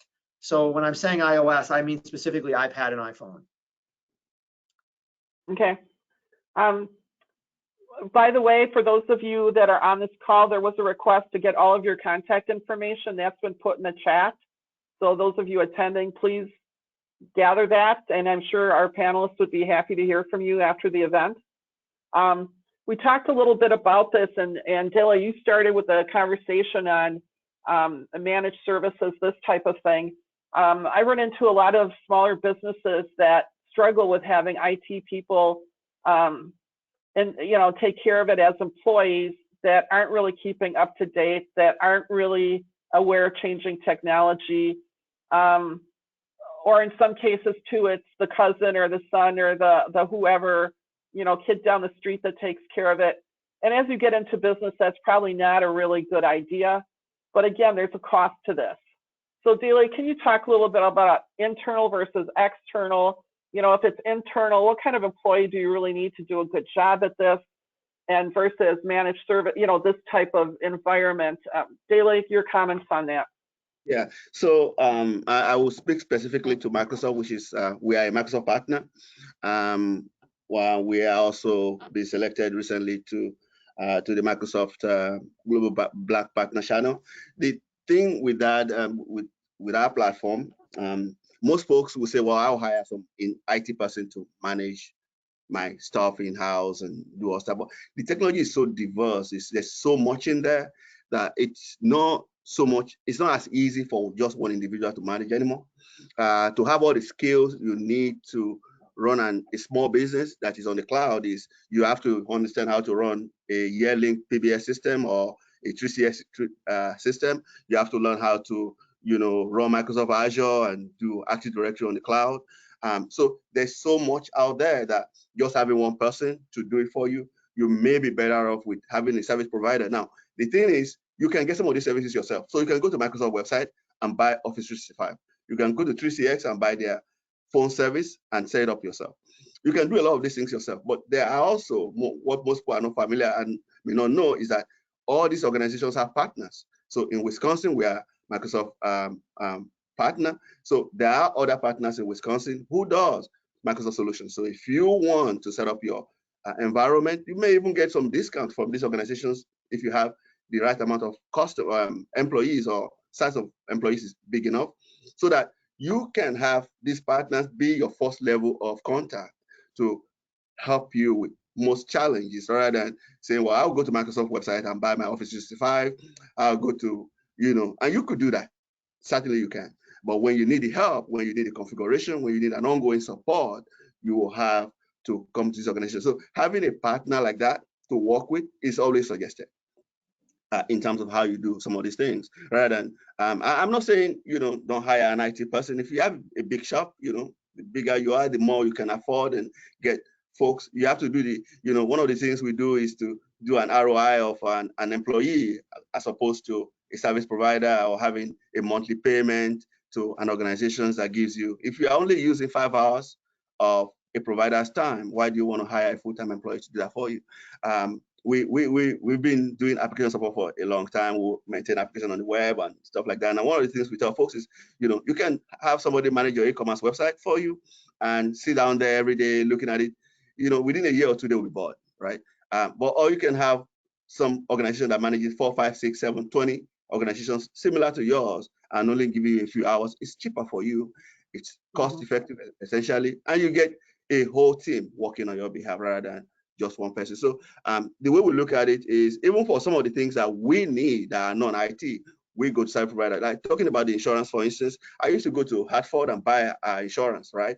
I'd go buy insurance from Hartford, and when I need help or I need any new contract, every contract comes with requirement for insurance.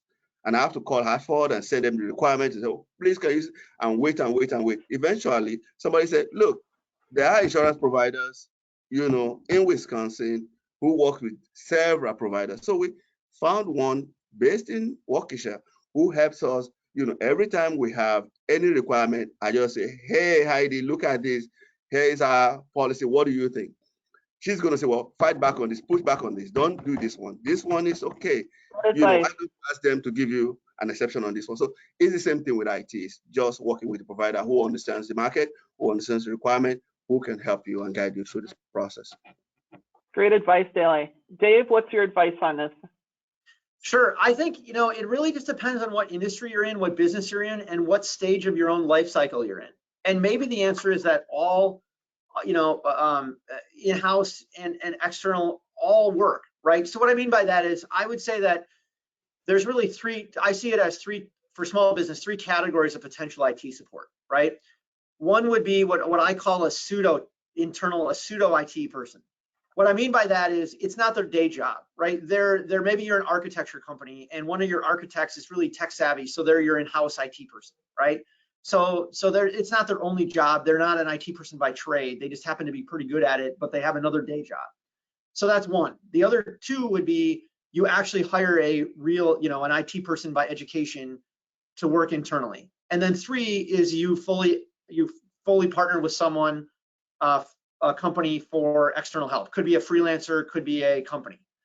And I think that I don't think any of those are wrong. I think it just depends on what is your business and where are you at in the cycle of your business, right? If you're 4 employees and one of the guys is pretty good at IT, you might be short on cash and that might be pretty good. I guess my recommendation would be find partners to back those people up, right? So the one thing we find that internal IT people, it's the only problem is that, and it's not necessarily wrong, it's just that the only thing that they know once they get to your company is your company, right? They might have an education from the past, but once they get to your company, if they're there 10 or 20 years and they're super loyal and they stay, that's amazing. The only problem is they only get to know your ecosystem, right? So they only know what they know from your company. So even, and I'm not saying that's wrong, all I'm saying is maybe the support is finding either some education they can continue with, or find a partner like an IT company that'll come in and partner with your internal resources to basically be a sounding board, where that person has somewhere to reach out to say, hey, I'm gonna do this, do you think this is a good idea? Or, hey, I wanna implement this, or hey, can you guys come in and teach me about what you're doing for IT security at my other clients? I might only wanna pay 1 or 2 hours of your time to learn about it, but I wanna implement it myself, but I wanna learn more. So I don't think any of the things that you might do are wrong. It's just know the weaknesses of any of those 3 plans and be able to kind of to add on to supplement to give you the resources or knowledge you wouldn't have with your limited internal potential resources. Great advice, Dave. We have one question here. If you use a large ISP like AWS, Google, or Network Solutions, can you use their cyber policies? Dele, we'll start with you. Yes, I think so. On the Microsoft platform, for which we are most familiar with, they do have, like I mentioned earlier, they do have several layers. They also have several services and products, depending on what licenses you get, that provide certain things. Our GCCI is federally approved secured network, for instance, where it's much more secure. It's not commercial.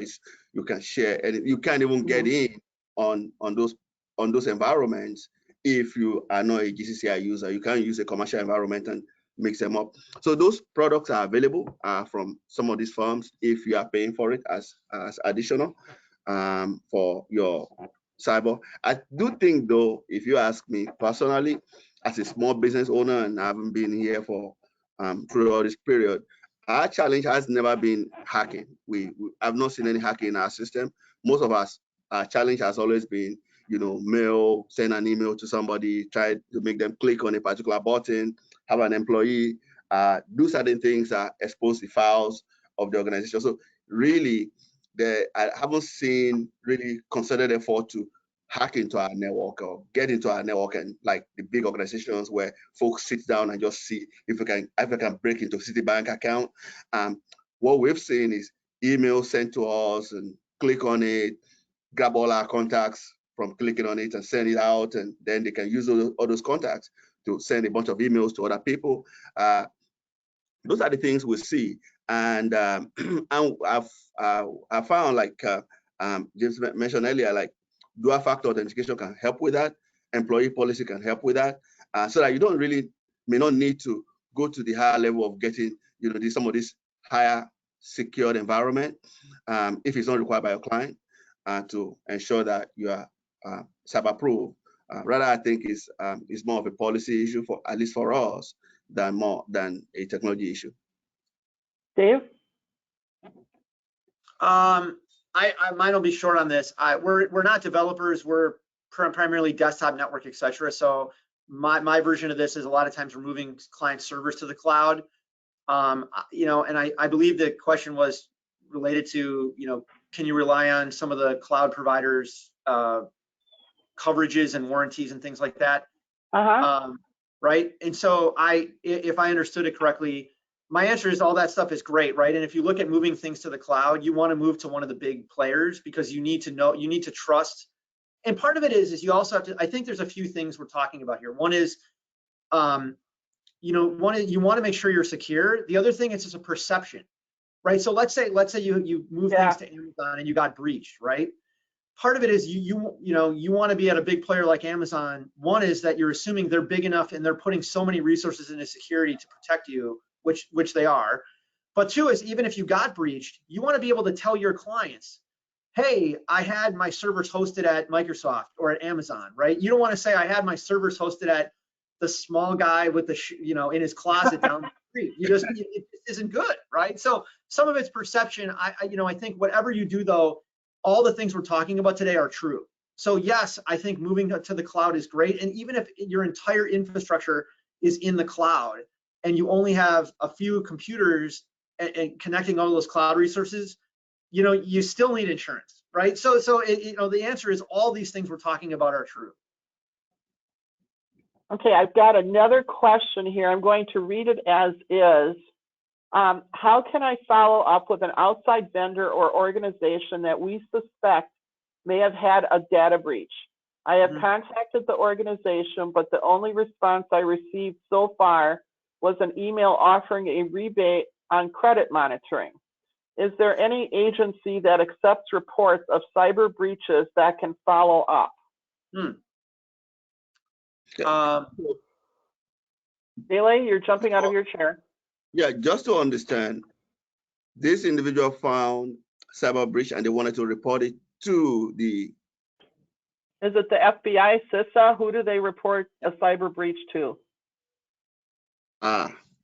Okay. I think that's what they're asking. I'm sorry to the audience if that's not appropriate, but I believe there's a requirement to report breaches if someone has one. Dave?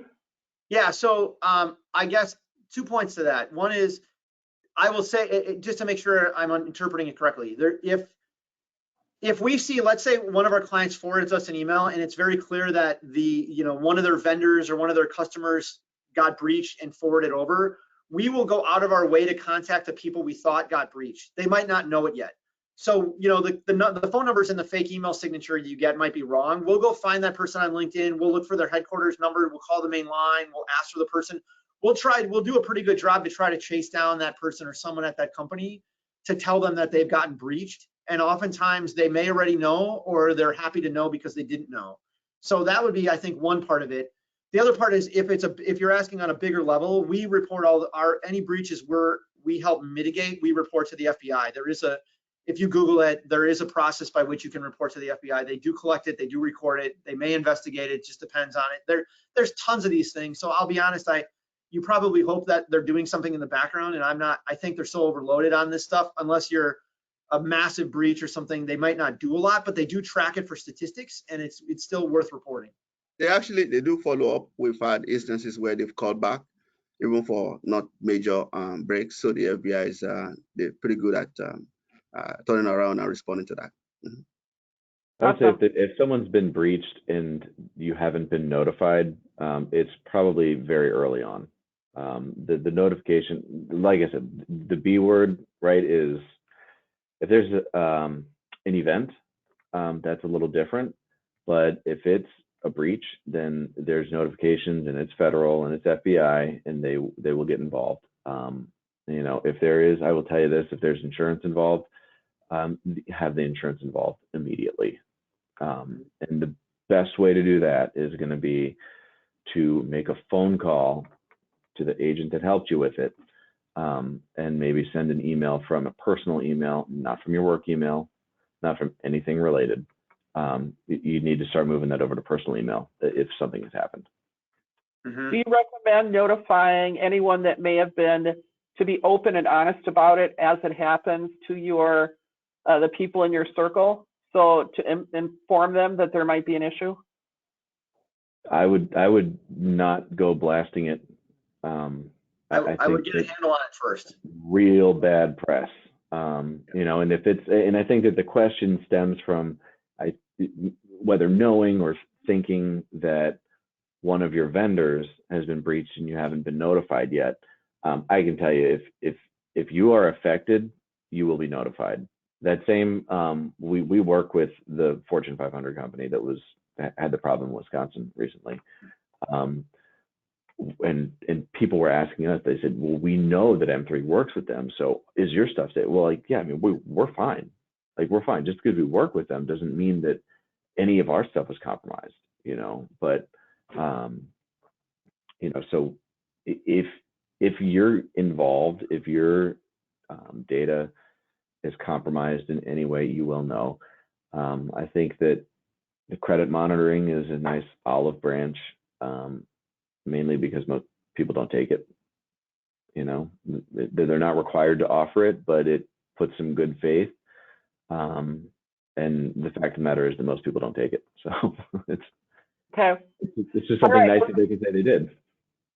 We're almost at the close, so I'm going to each 30 seconds to make your last piece of wisdom, so to speak, and we'll go from upper left. Dele, what's your last piece of wisdom? I think the way I look at it is don't be afraid of cyber attack. It's gonna happen. There's gonna be phishing. There's, you know, half of the email I get every day is somebody trying to, you know, sell me loans, sell me this idea overseas, and so it's gonna happen. It's just being prepared and having all these things in place so that when it does happen, you are ready to deal with it. You know, have your FBI number in place if you need to call them. Have your contact, your partner support person if you have any issue. For instance, I have my partner at Microsoft that I can call in Chicago right away. If I have any issue, he would make sure I get to the right person at Microsoft to make sure that my questions are answered. You want to have those resources available when you need them to make sure that you can certainly get to the bottom of any issue you might have. Good advice, Dele. James? My last advice would be follow the processes, right? Get the pieces in place, have the conversations. They're going to be uncomfortable, and this is kind of a gray area with a big question mark that a lot of people don't understand. And that's why we have these other resources here, because these are the folks that understand the systems. They can help you implement these things. So have the systems in place, and have the insurance in the back to stop it all just in case. My insurance specific advice would be the same as last time. For your cyber policy, do not save it on your desktop. Do not have it on your system. Print it out, paper, and put it in a drawer, and make sure it's not on your system, because that's a great piece of advice. It's what they look for. So, Dave, last 30 seconds. Great.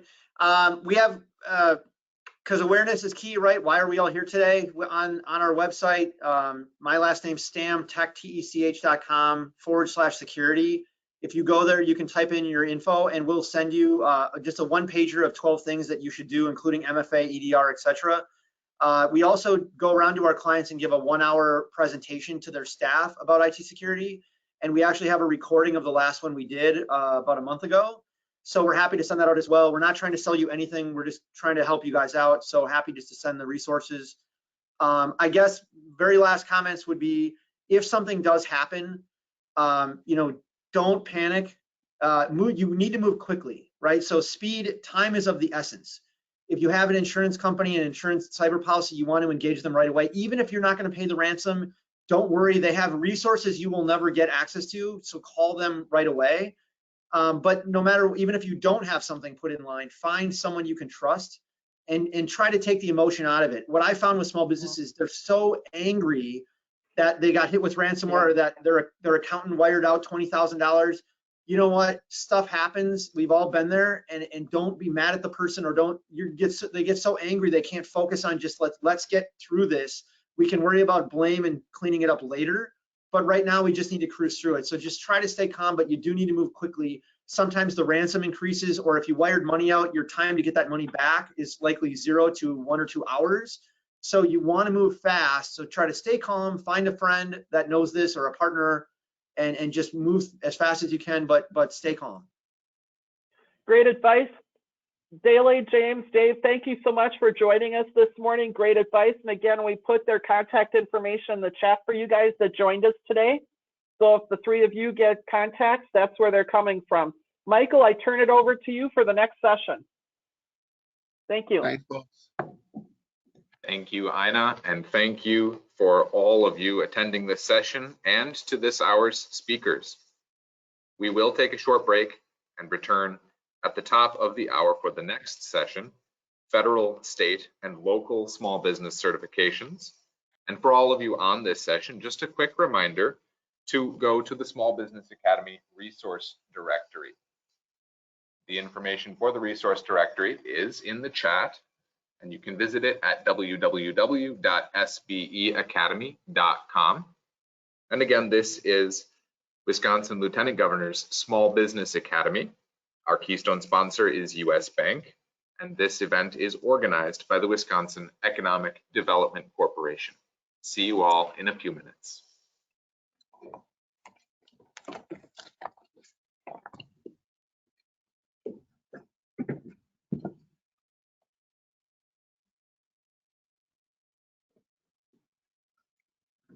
How you doing, Michael?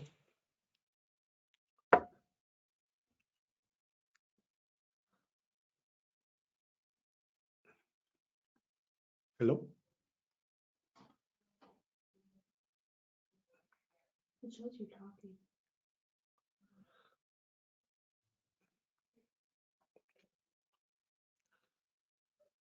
Yeah, I'm panelist. All right, me. I see myself up there. All right.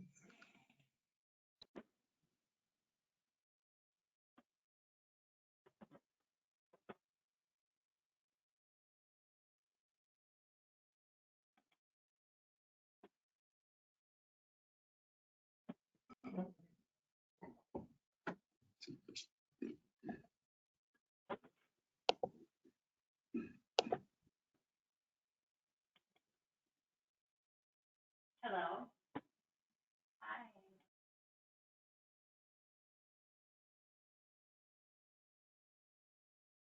Michael, this is Shane.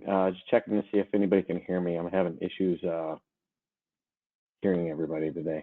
I can hear you, Shane. Can you hear me? Hello? Or Jacob. Yep, I can hear you. Shane, can you hear me? Who's that? This is Charlene. Oh, Charlene. How you doing, Charlene? All right. I was just wondering. Good. Thank you. Hello, everyone. This is Tandra. Can you hear me? Oh, yep, Tandra. I hear you, Tandra. Awesome. Thank There you. you are. Good morning, everyone. Good morning.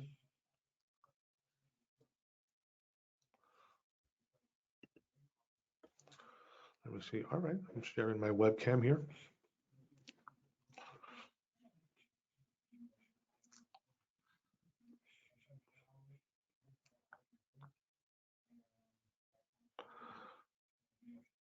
Madalena, how are you? Can't hear you.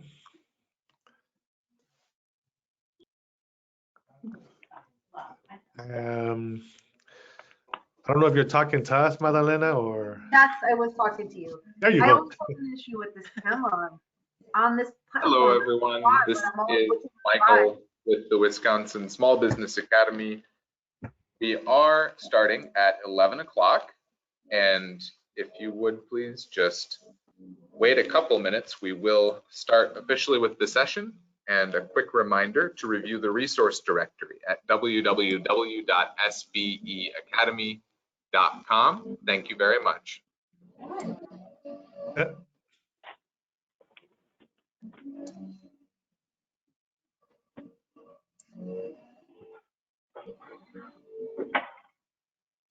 Can anybody hear me? This is Shane, because I can't see myself. Yep, we can hear you. Yeah, we can hear you, Shane. Just, yeah, you're right. Can't see you. Good morning, everyone. Press the little webcam icon, I guess, possibly.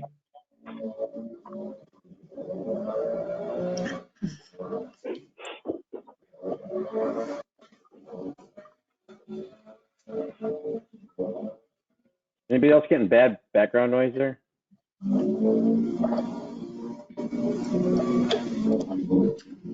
Yeah, I don't know who that is. Michael, Michael? Can you pinpoint that? Oh, it's gone. Okay, sorry, apparently my camera is not working. The video is not working.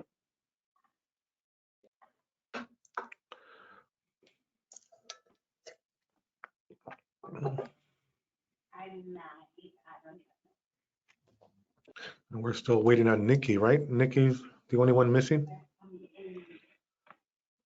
No, okay, on the left side of the screen, if I click on that. Oh, there it is, Nikki. You were hiding. All right, first. Can you remind me how to add the background? I don't know if you can, Michael? Are you there?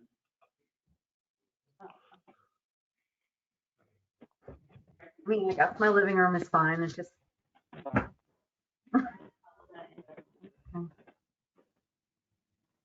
You could have this lovely paneling that the city of Milwaukee had. Yeah. Oh. And Shirlene's background is nice. Thank you. Yeah, I was trying to find a filter too.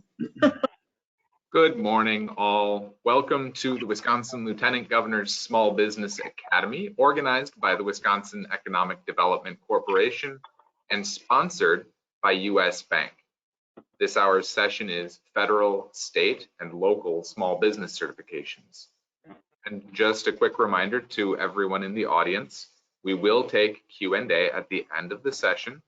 You are free to enter questions into GoToWebinar at any time. And at this time, I would like to turn over this session to Jacob Perez. Thank you very much, Michael. Good morning, everybody. Again, welcome to the panel discussion, federal, state, and local business, small business certifications.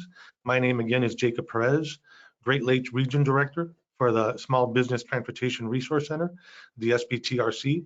And again, just like to start off by thanking our keynote sponsor, U.S. Bank, as well as all our partners, including the Wisconsin Economic Development Corporation, Wisconsin Procurement Institute, SCORE, as well as others. So thank you again, as well as the planning committee who put all the work together, you, Michael, Jack, and everyone else for all their effort and work in putting together these sessions.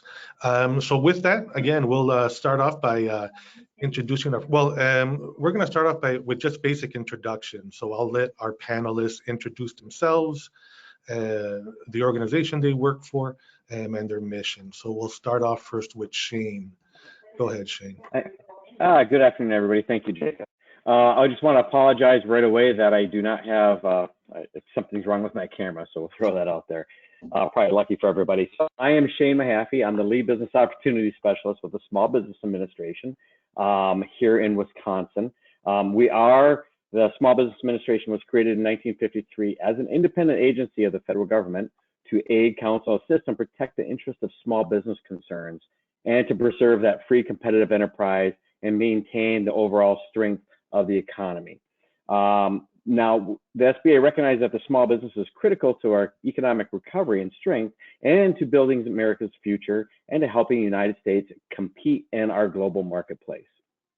So, although the SBA has grown and evolved in the numerous years since 1953, bottom line mission does remain the same, that the SBA is here to help Americans build, start, and grow their businesses. I don't think I need this slide yet until the next question. So if you want to wait on that one, that's it for me for introduction. Thank you very much, Shane. Tandra? Yes, good morning, everyone. My name is Tandra Davis, and I am the Supplier Diversity Director for the state of Wisconsin. With the Supplier Diversity Program, we certify minority-owned, service-disabled, veteran-owned, as well as women-owned businesses. And we do that so that they can have a better opportunity to do business with the state of Wisconsin. Wisconsin has goals of spending 5% of its purchases with minority-owned businesses. and 1% with service disabled veteran-owned businesses. And today I'm pleased to report that our annual report came out this week, and we have a record diverse spend and a record diverse amount of spend. So our spend was 6.34%, and we spent $192 million with our diverse businesses. So we're super excited about that. Thank you. Thank you very much, Tandra. Ina? Good morning, everyone. Ina Willemsons with the Wisconsin Procurement Institute. And Chandra, great work. I saw the report, and it's an awesome achievement, and we're proud to work with you on that.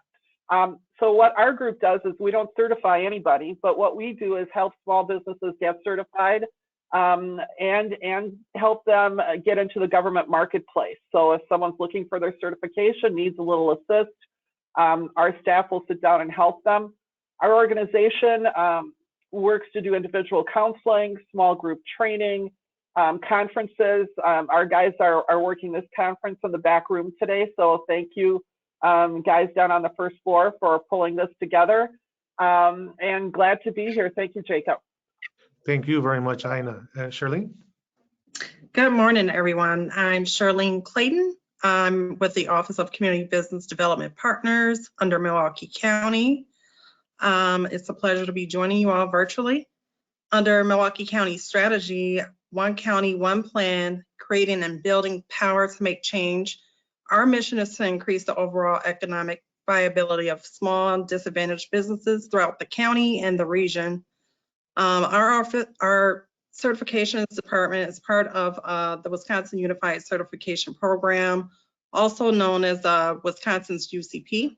And as a certifying member of the UCP, along with Dane County, City of Madison, and WISDOT, together we administer the Disadvantaged Business Enterprise Program and the Airport Concessionaire Disadvantaged Enterprise Program here in Wisconsin. Milwaukee County also administers a Small Business Enterprise Certification Program along with our TBE program, which is governed by our county's ordinance. And I look forward to sharing our goals, our objectives that we'll be covering momentarily. Thank you very much, Charlene. Nikki? Good morning, everyone. Thank you for the opportunity to be here today. I am Nikki Purvis, and I serve as the Chief Equity Officer for the City of Milwaukee and Director of the Office of Equity and Inclusion. Our office provides leadership to achieve racial equity and create opportunities for all. And one of our core functions of our work is to assist and protect the interests of emerging and small business enterprises. We serve as a liaison for city contracting departments and small businesses to ensure that they are aware of and equipped with the information needed to participate in the city's city-led contracting procurement opportunities. As codified in Chapter 370 of our Milwaukee Code of Ordinances, we expect to award 25% of our construction, 25% of our goods and services, and 18% of our professional service contracts to small businesses that are certified through the city. And in addition, we also mirror those requirements and expectations on private development projects that receive city funding. So certainly a pleasure to be here today and talk about this critically important program. Thank you. Thank you, Nikki. And Madalena? Good morning, everyone. My name is Madalena Maestri. I work for WISDOT, so that's the Wisconsin Department of Transportation. And within WISDOT, I'm in a bureau called the Office of Business Opportunity and Equity Compliance, and I'm the DBE program chief within that program. So as Charlene mentioned, the Disadvantaged Business Enterprise, we are partners within the UCP in certifying firms. WISDOT's overall mission, of course, is to provide and maintain safe and efficient road transportation infrastructure, but there's also values that are very important to WISDOT called the IDEA, and that is integrity, diversity, excellence, and accountability. So that permeates really all of the work that we do, and then specifically within the DBE program, I'll be able to talk a little bit more about advantages of certification and what it looks like to get certified. So looking forward to that conversation. Thank you very much, Madalena. And thank you all panelists for introducing yourselves. Before we start off with the first question, I'd just like to remind all the attendees, if you have any questions, please write them in the comments. All right, please. We'll try to, with time permitting, we'll see how much time is at the end with the Q&A, but if we may ask some questions in between when we're switching from speaker to speaker. So please, any questions, write them in the comments. So with that, the first question is going to be for Shane. Again, and the same question for all the panelists. I'd just like to, for you to talk to a little bit more about the certification process or how your organization assist with it and the other resources that small businesses can get from your agency. Shane? Absolutely. So if we can throw that first slide up there, Michael, we'll talk about a little bit about the certifications that the federal government has for small businesses. So that comes up, I'll talk about it. So we have 4 different areas of small business certifications. Number 1 being the woman-owned small business, and you can see here, so the percentages it comes out. So 23% of all small business, or sorry, 23% of all prime contracting and subcontracting dollars are gold to go to these different areas, including small business, women-owned small business, small disadvantaged business, which also includes the 8A certification I'll talk about, hub zones, and service disabled veterans. You can see the percentages there each. The big thing that has changed on these percentages is this year, the SDB goal of small disadvantaged business has gone from 5% to 11%. So that's pretty huge. That was done by this administration this year. In the past, the federal goaling with 5% has been meeting at least 9 to 10% over the last few years. So that's how this works out. So when we look at women-owned small business, this is now a certification program through the SBA in order to get prime and contracting dollars, whether they're sole source or as a prime contractor. That is for women-owned businesses that are 51% owned and controlled by 1 or more women. So to be clear, a lot of times in the past, people would think that, oh, I have a business, I'm a guy, I'm a business, I'm going to sell 51% to my wife, so now we're a woman-owned small business. That's not necessarily the case. You have to be owned and controlled. And that goes with the other businesses as well. Owned and controlled means the day-to-day managerial functions, you make the long-term decisions, the short-term decisions, the ability to hire, fire, have access to the bank account, etc. Moving into 8A, I'll go into that. That is a SBA certified program where you must apply and get certified through that. That is for socially and economically disadvantaged individuals. It is not a minority program to speak. You can show that you're a social disadvantage.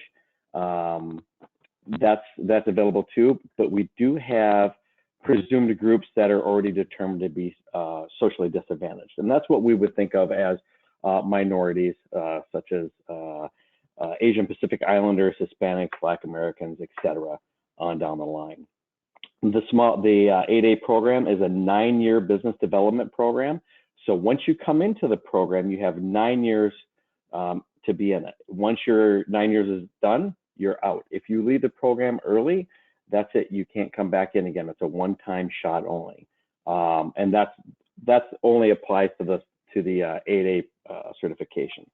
Small disadvantaged business, you can also use that for subcontracting opportunities, and that is a self-certified program through System for Award Management, and that is everybody has to be for federal contracting registered in SAM, and that's where prime contractors go in. That's how you get paid and everything else. So in order to get set up for SAM or any of these other certifications, you can contact myself and obviously WPI, as they are our Procurement Technical Assistance Center, and that's what they get paid to do. Hub zone businesses. So we have historically underutilized business zones, and these are located throughout the states, and it also includes some whole counties such as Door County or Forest County, etc., where you have an economic impact. It's determined. I'm sorry, I'm getting a lot of feedback somewhere on the Michael, somewhere through there. And that's determined by Department of Labor, and it's looking at areas that don't meet the median income or high unemployment rates, etc. And that is also a SBA certified program, and it's for special, like I said, for these special areas, and that's determined by the hub zone map. The next thing that we have is service disabled veteran-owned small businesses.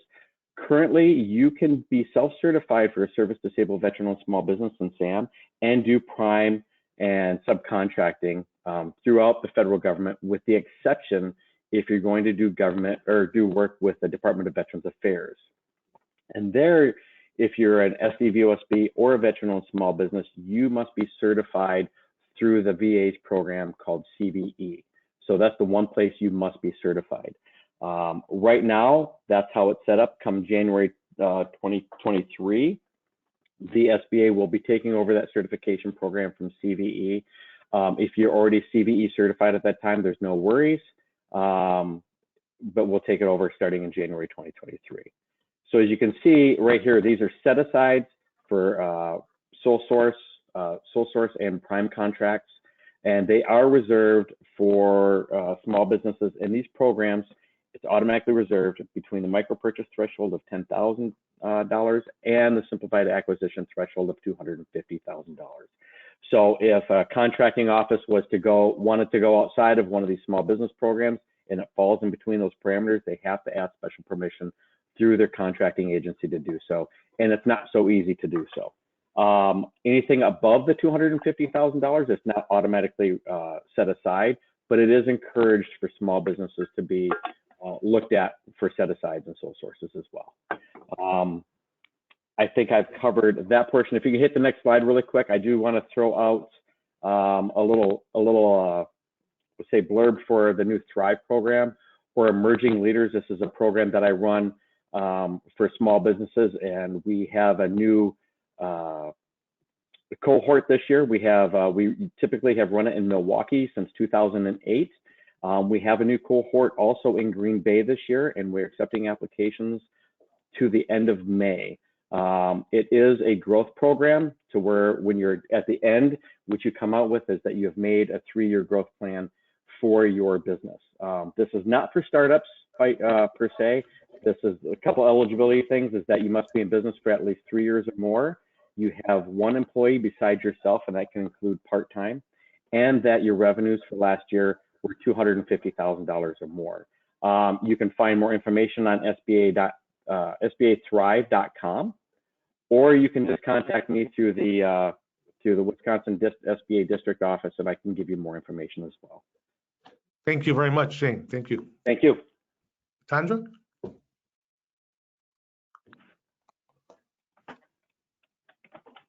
Sorry, the screen switched on me. So I'm Tandra Davis, as we've mentioned already. And just to tell you a little bit more about our certifications, as I mentioned, we certified we have 3 different certification types. The minority-owned businesses. Tandra, just letting you know the slide isn't up. So maybe Michael can put them back up. I don't see it. Okay. Yeah, I think that's why my screen switched.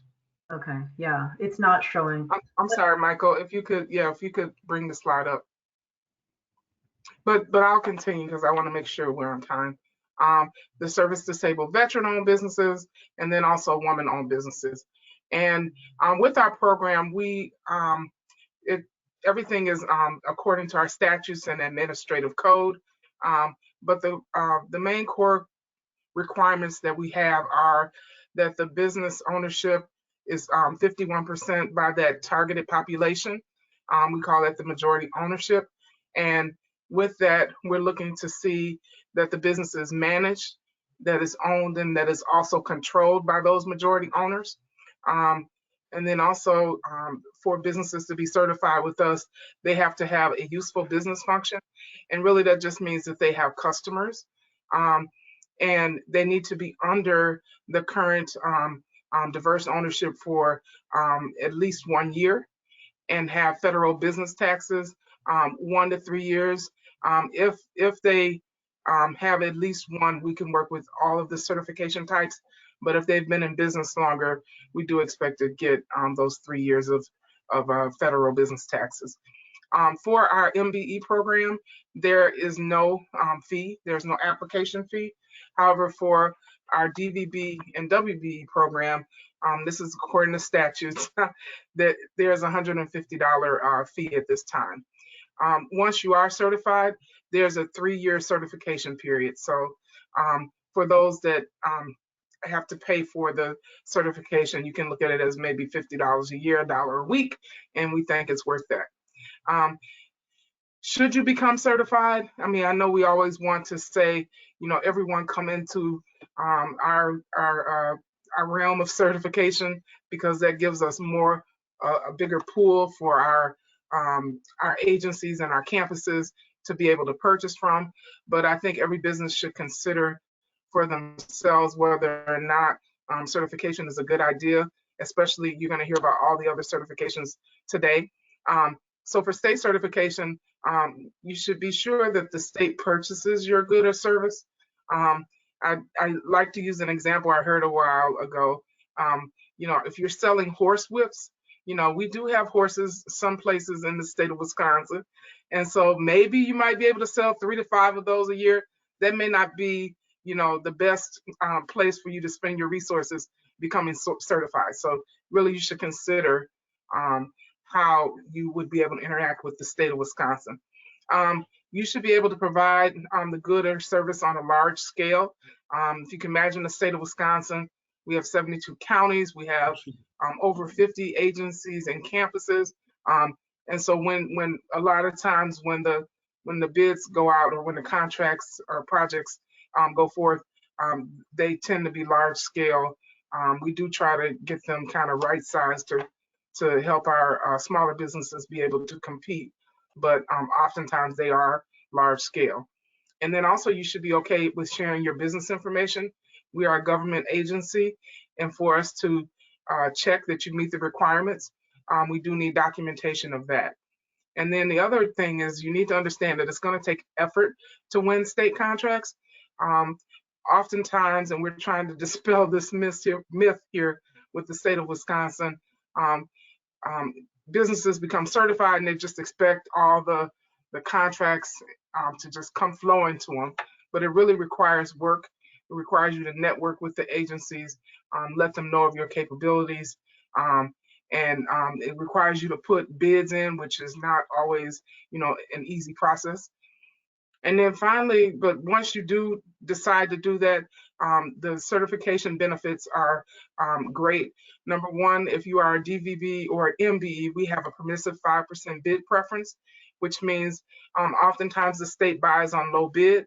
And so if the low bid were $100, as an MBE or DVB, you would be able to bid up to $105 and still get that contract. So we believe that's a very tremendous benefit. Also, the state has purchasing goals, a goal of 5% for our MBEs, with our MBEs, and 1% with our DVBs. And so we do have goals around that, and our agencies are looking to do business with our diverse certified businesses. And then also your name gets listed, your business name, in our database of certified suppliers, so that not only the state of Wisconsin, but other entities can look to you and find you. As they, you know, because your diverse ownership has been vetted. Our application process is fairly simple. The whole process is online, and you can see there at supplierdiversity.wi.gov. If you go there, we do have drop downs for each of our certification types. I recommend that you just kind of peruse that a little bit so you can understand what you're getting into and what you need to do. I also recommend that you look at the checklist there, the document checklist, and get all your documents electronically, and then actually go on and complete the application. That way you can do it in one felt swoop and not have to go back and keep returning to the application, using all your valuable time. We review applications within 30 days. I think right now we're reviewing them about in a 2-week time period, based upon where we are with our workload.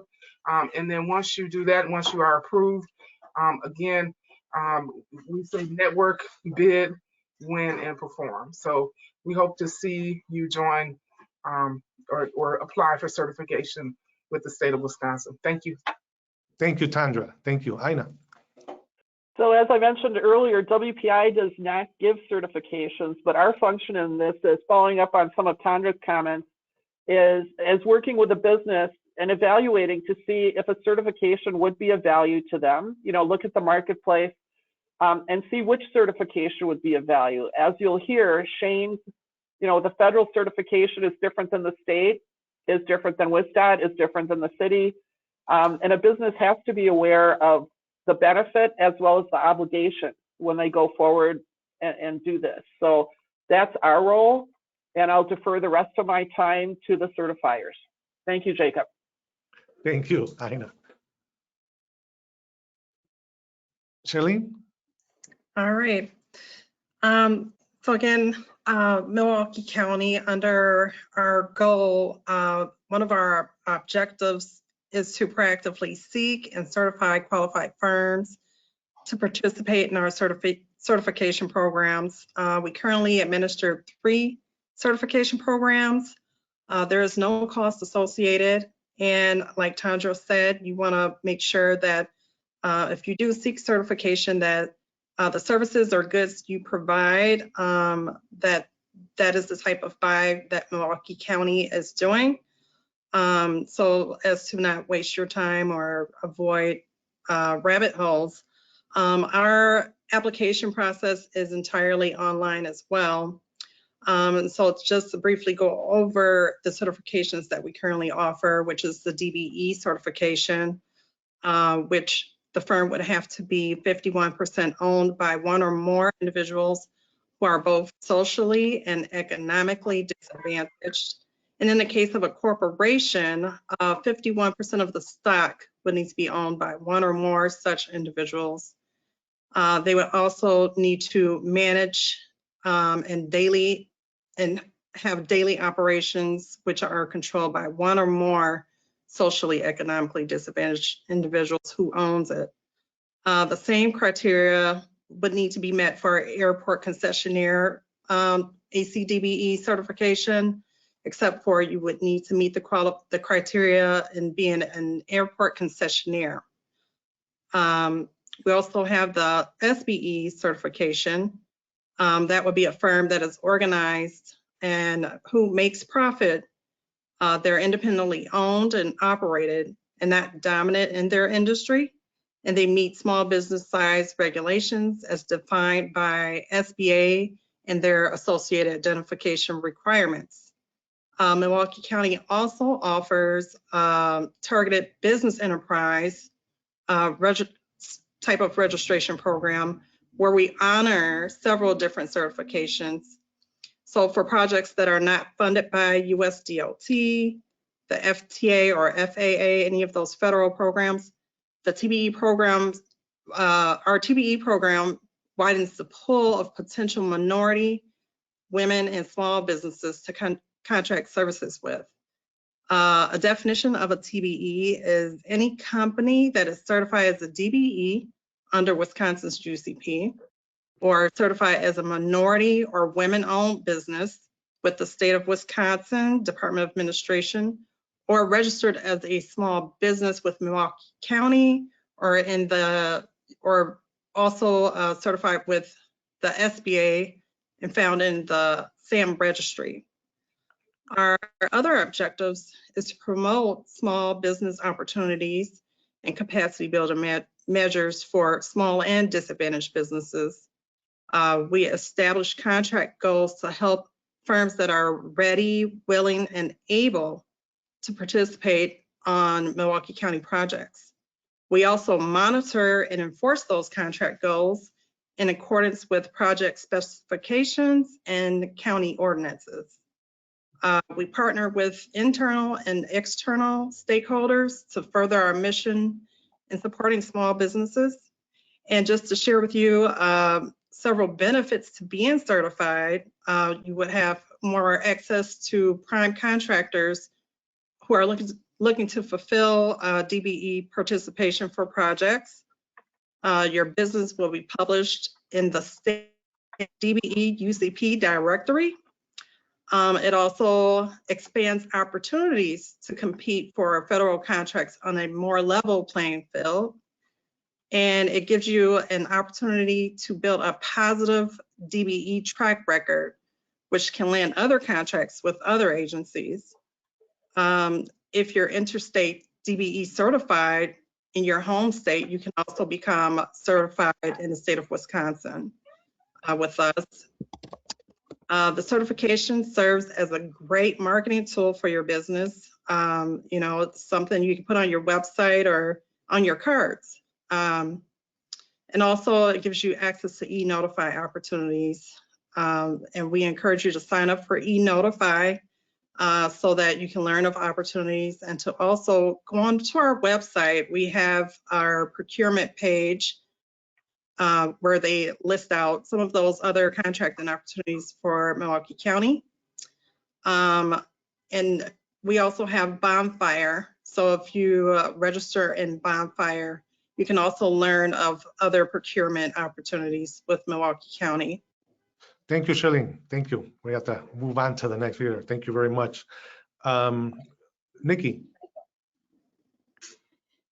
So I will try to be as brief as I can. Just about all of this information is on our website, and we also host information sessions and offer technical assistance to applicants who are seeking certification. So just some of the basics. Our small business enterprise certification is race and gender neutral, and we do not offer reciprocity with other certifying agencies. But in order to fulfill SBE participation requirements on city contracts, you do need to have the city's SBE certification. Similar to other certifying agencies, we have a pretty in-depth document checklist that you should definitely review to identify the supporting documentation that is required as part of your application process. We also use an online electronic application. It takes us at least 90 days to process and review applications. Certifications are valid for 3 years, and we also have minimal eligibility criteria, such as the business needs to be in operation for at least a year. That means in operation, being able to show that you provide an actual commodity or service as identified with your NAICS codes. Certification does not guarantee a contract, but it does guarantee you the opportunity to be able to compete for the chance to fulfill SBE participation requirements. So part of our certification requirements are that the business needs to be at least 51% owned, operated, and controlled by a person that is disadvantaged economically, and then a combination of a location disadvantage, an education disadvantage, an employment disadvantage, and a social disadvantage. Those can be a little tricky sometimes, so we do always encourage, again, that if you have questions as you go through our application, that you reach out and give us a call. Just some other resources, I believe were already mentioned about e-notify. That is an electronic notification system that the city also uses to inform those that are interested in bidding and contracting opportunities electronically, so that you don't have to always search our websites for that information. You will receive it directly in your inbox. As a SBE certified firm, you do have access to our revolving loan program.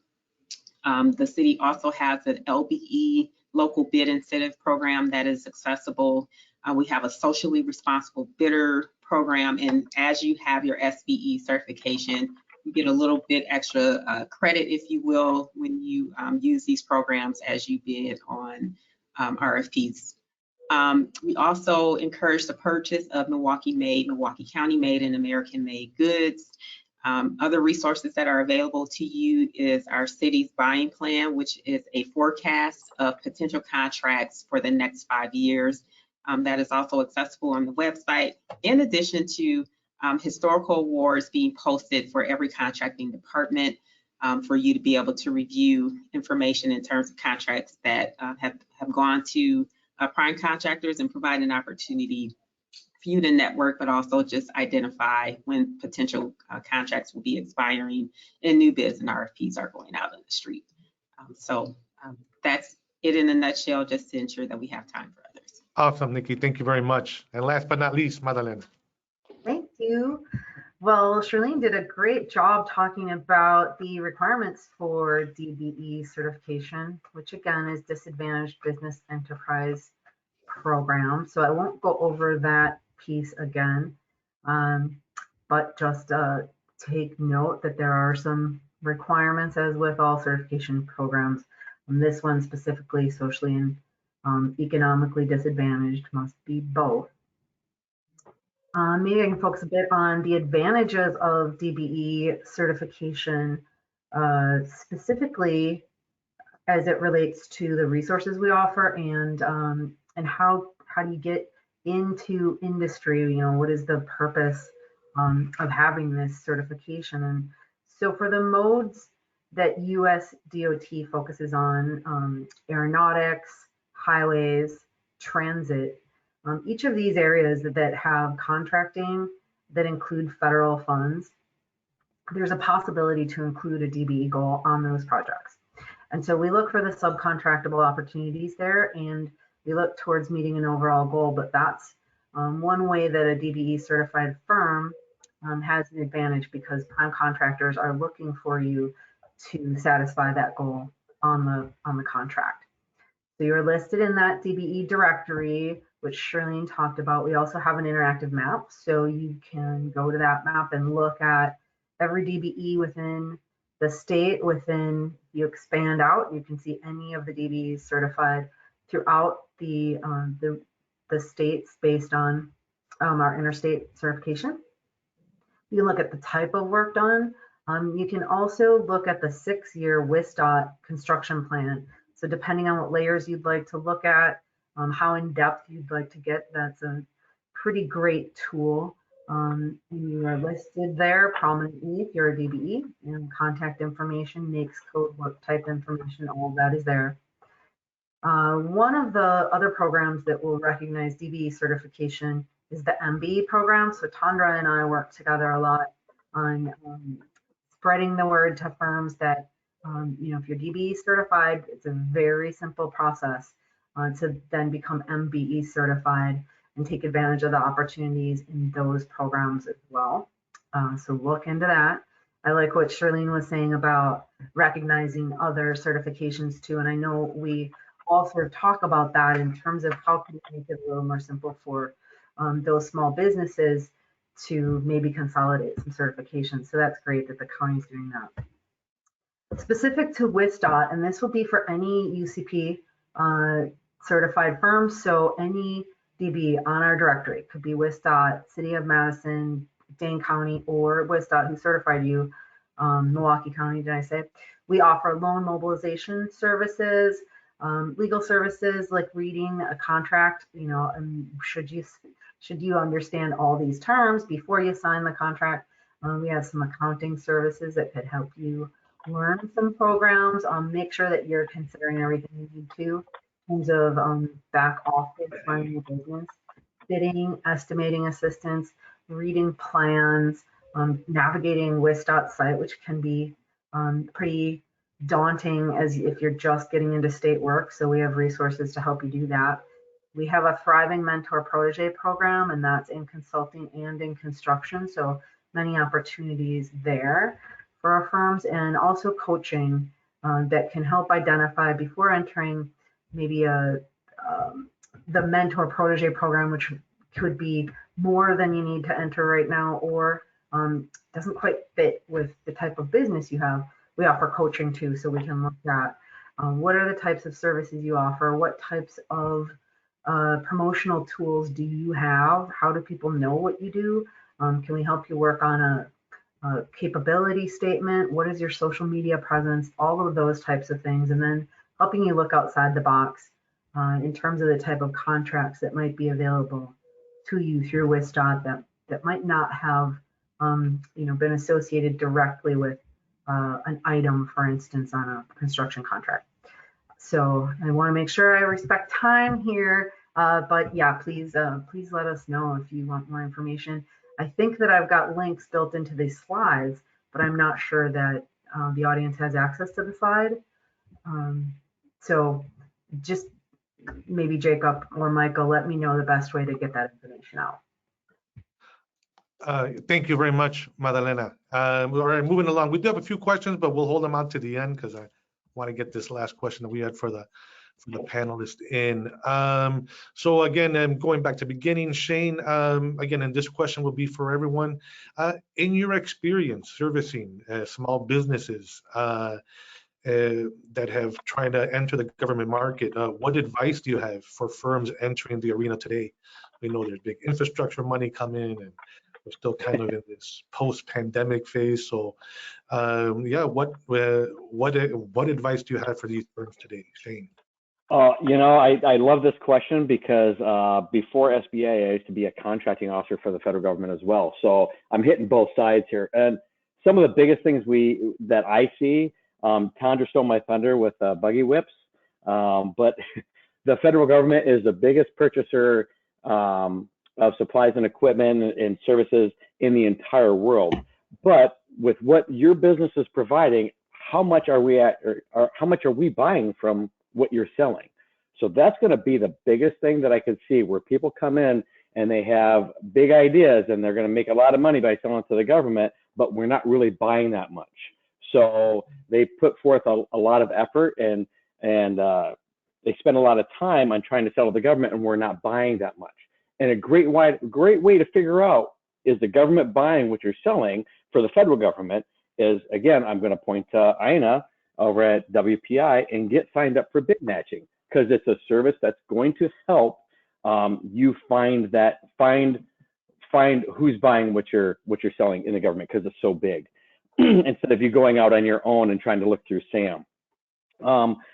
Another one is the big differences between private contracting and federal contracting. I'll just use construction because there's a lot of regulations and everything that everybody does. But we'll take construction per se, to where if you have somebody's putting a roof on a private residence, yeah, you got to follow code and all that.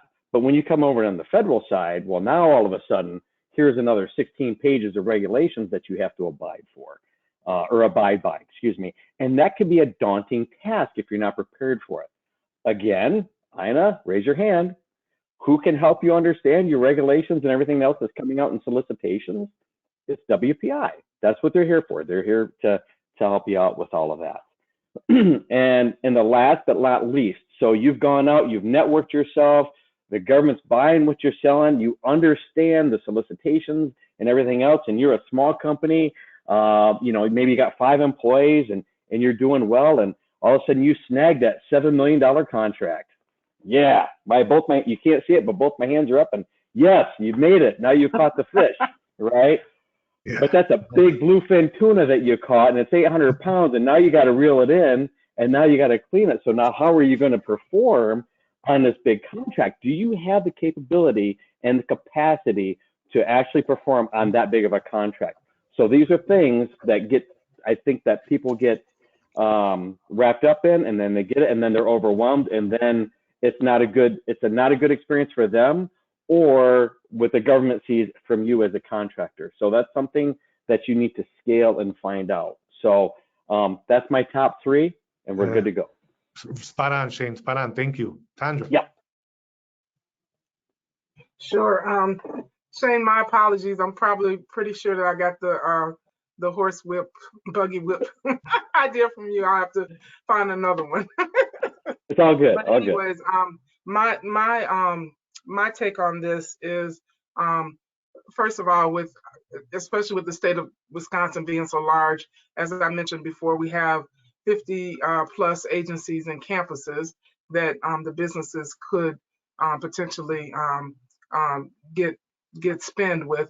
And so with that, they really need to network, which is, kind of what Shane has said as well, to understand what each of our agencies and campuses, what they're buying, and how they can fit into that in that purchase. So we believe networking, and they can understand, what projects might be coming up and what kind of the cycles are for the projects, and really have those agencies and campuses get to know them. Although much of our purchasing is based upon formal bids, but there's a lot of money that gets spent as best judgment, where they don't need to have a bid. And so if they know of your of your business, it's a better chance that they might be able to use you to do some of those lower spends, or even include you when they do a simplified bid.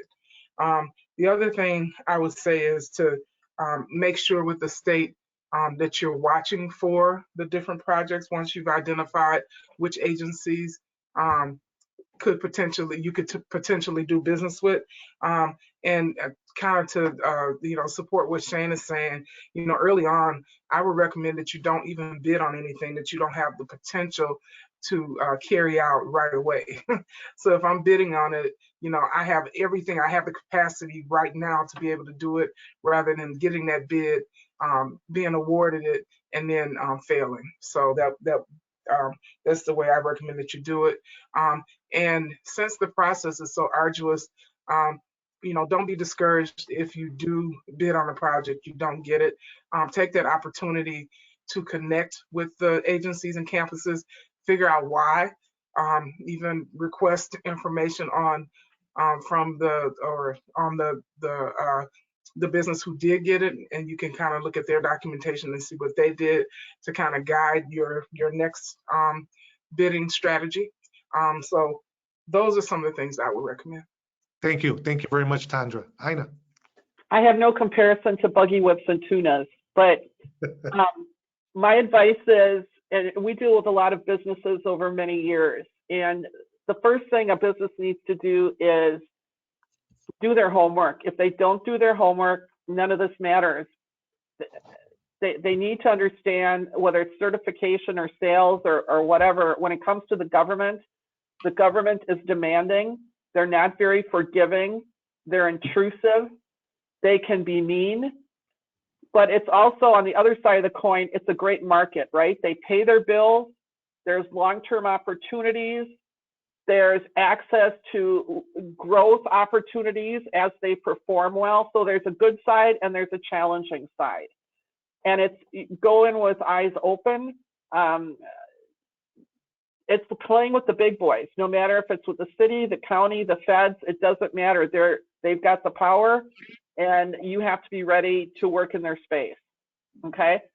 The other thing I would recommend is, Tandra is spot on with getting to know the people, and I know, Jacob, we've all done events together in the last couple years. COVID made it a little more difficult, of course. Everything used to be in person. Tandra, thank you. We just did some virtual buyer events with state of Wisconsin buyers that was very positive, hoping we can do some more of that. We're also doing some with local Madison purchasing agencies coming up later this month. Take advantage of every opportunity you can. Whether you think it's a good one or not, get out there, start to meet buyers, start to meet you guys, start to meet other suppliers. You don't always have to go in direct first, right? You can possibly team with someone or come in underneath as a subcontractor. So get out there, market, sell, get your stuff out there. If you're certified, make sure that you're posted correctly. I think, Tandra, you said it, or Modula, put it on your business card, on your website, broadcast it, because it's an asset to your business. And that's all I have. Thank you, Jacob. Thank you very much. Shalene? So I want to share 3 things. I want to really emphasize on identifying appropriate NAICS codes, what it is your business really does. Sometimes businesses are looked over because they have hundreds of NAICS codes. You want to really express what it is that your business specializes in and identify the NAICS code and associate that NAICS code with your certification.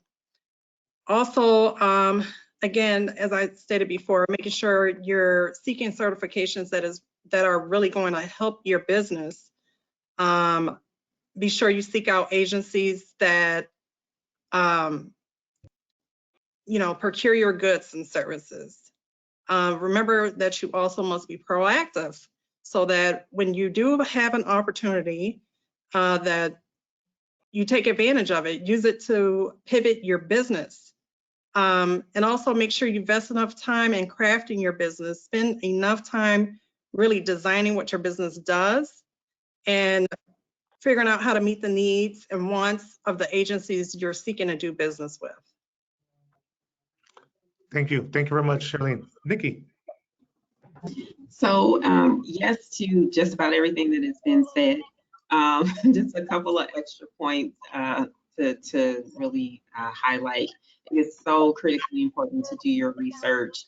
The city of Milwaukee has 28 departments. 6 of those departments have contracting authority, but that's a large span of opportunities for businesses, whether it be supplying items, goods and services to the fire department, janitorial services to the Milwaukee Public Library. There's just so many areas where you can have an impact. And it was mentioned that it is really important that you plan ahead. Sometimes our bids and RFPs are out on the street for maybe 2 weeks, so it may not seem like it's enough time for you to respond. But that's why it's really important for you to plan ahead and make sure that you're tapped into our communication strategies that will provide that information to you on the spot. And then also to Tandra's point, you don't need a contract to do business with the city. Some of those informal relationships could turn into a formal contract. So the city of Milwaukee has what we call a pro card. And so for purchases under $5,000, we can use a MasterCard to purchase goods and services. Not a professional service, but goods and services we can certainly purchase with our pro cards. We also have a prompt payment policy, so be sure that you are in tune with the terms and conditions of our contract, because you cannot renegotiate terms and conditions after a contract has been executed, and that is often where I see an issue where a contractor or a SBE firm is looking to renegotiate those terms. So if you know that you may need a payment within 15 days versus our 30 days, try to negotiate that head on so that you can avoid any type of capital or cash flow issues. And then finally, I would say that, submit fair bids, because overbidding or underbidding could definitely diminish your opportunity to not only be awarded a contract, but to fulfill the terms and conditions of that contract. Thank you very much, Nikki. And finally, again, Madalena. And Madalena, aside from answering that question, if you can just take in one, because it's geared towards you, to talk a little bit about the mentor protege program. How does a small business get involved, and how do they get matched with a mentor? Thank you, Madalena. Sure. Yeah. And all of that advice was excellent. And I think mentor protege is a good thing to address, because one of the things that I wanted to highlight was developing relationships. And that's so essential and critical to your ability to have success with any of these certifications, right? Because the certification is a great starting point, but then you've got to do the legwork. And so what the mentor protege program can do is to help you develop a relationship with a prime, so that they can then help you make those other contacts that are essential, help you learn the ropes, help you navigate contracts.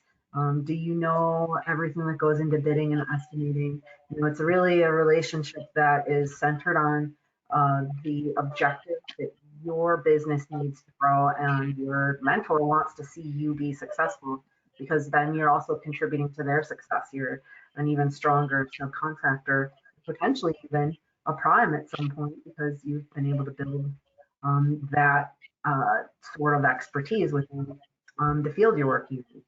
So yeah, definitely critical networking, reaching out as much as possible. Mentor protege is one option. And then also make sure that you know your limitations. So I just wanted to get that in there. You want to be clear that you don't oversell, because your first impression is very important. So be clear on what it is that you're guaranteeing you can do. And if you're in over your head, you let your prime know as soon as you know this, so that you can keep that good relationship from being tainted in the beginning. So sorry, I hope I didn't talk too long, but no. Perfect. And where does a small business find more information? Like on the website, I'm assuming, right? Right. So if you were looking at the WISDOT website, and if you don't have access to any of the links that I sent, just search DBE and go to any of those DBE pages, and then you'll see a navigation bar on the side of the page, and support services is listed right there. So any of the programs that we offer and resources we offer you can reach those through that support services tab. Very good. Thank you. Thank you very much, Ina. And thank you, panelists. Well, just really quick, I know we're kind of running out of time, but we do have a few questions. I don't think we'll get them to them all, but let's see. First one real quick. What programs does the city of Milwaukee utilize? I guess, so I don't know who would be up for that one there, for the city of Milwaukee in particular. What I guess I'm gonna ask programs? a clarifying question is in terms of what do you mean by programs? Are you speaking in terms of our certification program? That's kind of what I'm assuming. That's kind of what they meant. So we only have one certification program, certification, and that's the SBE now, and we use that for city-led contracts. Now we do use accept DBE certifications for our private development projects that receive city funding. So for example, Northwestern Mutual, Pfizer Forum, we do allow when the project is over $1 million to help fulfill that participation requirement by accepting SBE and DBE certification. Got it. Oh, very good. Thank you. And does the state of Wisconsin currently have reciprocity with any other states with M and WBs or DBs? Who would that question? Yes, I'll answer that. We do not have reciprocity with any other states. To be certified with two of the programs, the MBE program as well as the WBE program, you do need home state certification. And there are laws, without getting too deep or whatever, but I guess the short answer is no, we do not have reciprocity. All right. I will add that many of the documents that you use to gain certification in another state, we can just take those documents. So maybe the process could be a little easier for you. And the DBE program, it's not called reciprocity exactly, but we do have interstate certification. So if you are certified in another state, there's a fairly streamlined process for you to apply for certification then in the state of Wisconsin. Thank you. Thank you very much. All right. Well, again, we're at the closing, so I just want to give a quick opportunity to our panelists to just give some closing remarks. What do you want the attendees to leave this session with, thinking? So Shane, really quick, please. So the biggest thing to come out of this is that for me, because you have a certification, the more certifications you have doesn't make you more likely to get contracts. It just gives you more opportunities for contracts. So that's the biggest thing. The other one too is once you have a certification, your job isn't done. People just don't flock to you because you have a certification. It's like the yellow pages. So you have to work and show people that you do what you do well, and the certifications are the icing on the cake. So thank you, Shane. Thank you. Tandra? What I'd like to end with is, first of all, I just want everyone to know that to get our state contracts, you don't have to be certified, but it's certainly, like Shane said, icing on the cake if you are certified, if you're able to take advantage of our preference. And the other thing I will say is, I want you to apply to be certified. So if you have decided that that is an option for you, please, please, please submit your application. Thank you. Ina? Do your homework before you do anything. It'll keep you happy. Thank you. Good advice. Good advice. Charlene? Yep, like Ina said, do your homework. Make sure you build those relationships and continue building them. Have conversations. Go to the networking events. Thank you, Charlene. Nikki? I would echo what everyone said and also say be proactive, and there's enough money and opportunity to go around for everyone. Absolutely. And Madalena? There's a lot of work out there and a lot of work coming in transportation. So this is a good time to take advantage of those opportunities. Reach out to us, any of us. There are lots of resources here, and we can point you in the direction of others. So looking forward to hearing from someone who's attended this session. Thanks. Awesome. Awesome. Well, again, thank you again to all the panelists for your time and for sharing your expertise and your experience with other attendees, and as well as to all those that were able to join us today. Thank you very much. I hope you enjoy the rest of the Small Business Academy, and now I'll turn it over to Michael. Thank you. Bye-bye. Thank you. Bye. Well, I hope you all enjoyed all the information that was shared, all the resources that they talked about. Thank you to US Bank for being our Keystone sponsor. I want to direct you all to the resource directory that can be found where you went to register. Thank you for your time, and we will see you tomorrow at 9 a.m. And our first class will be Developing Financial Projections. Thank you for joining us, and have a great day.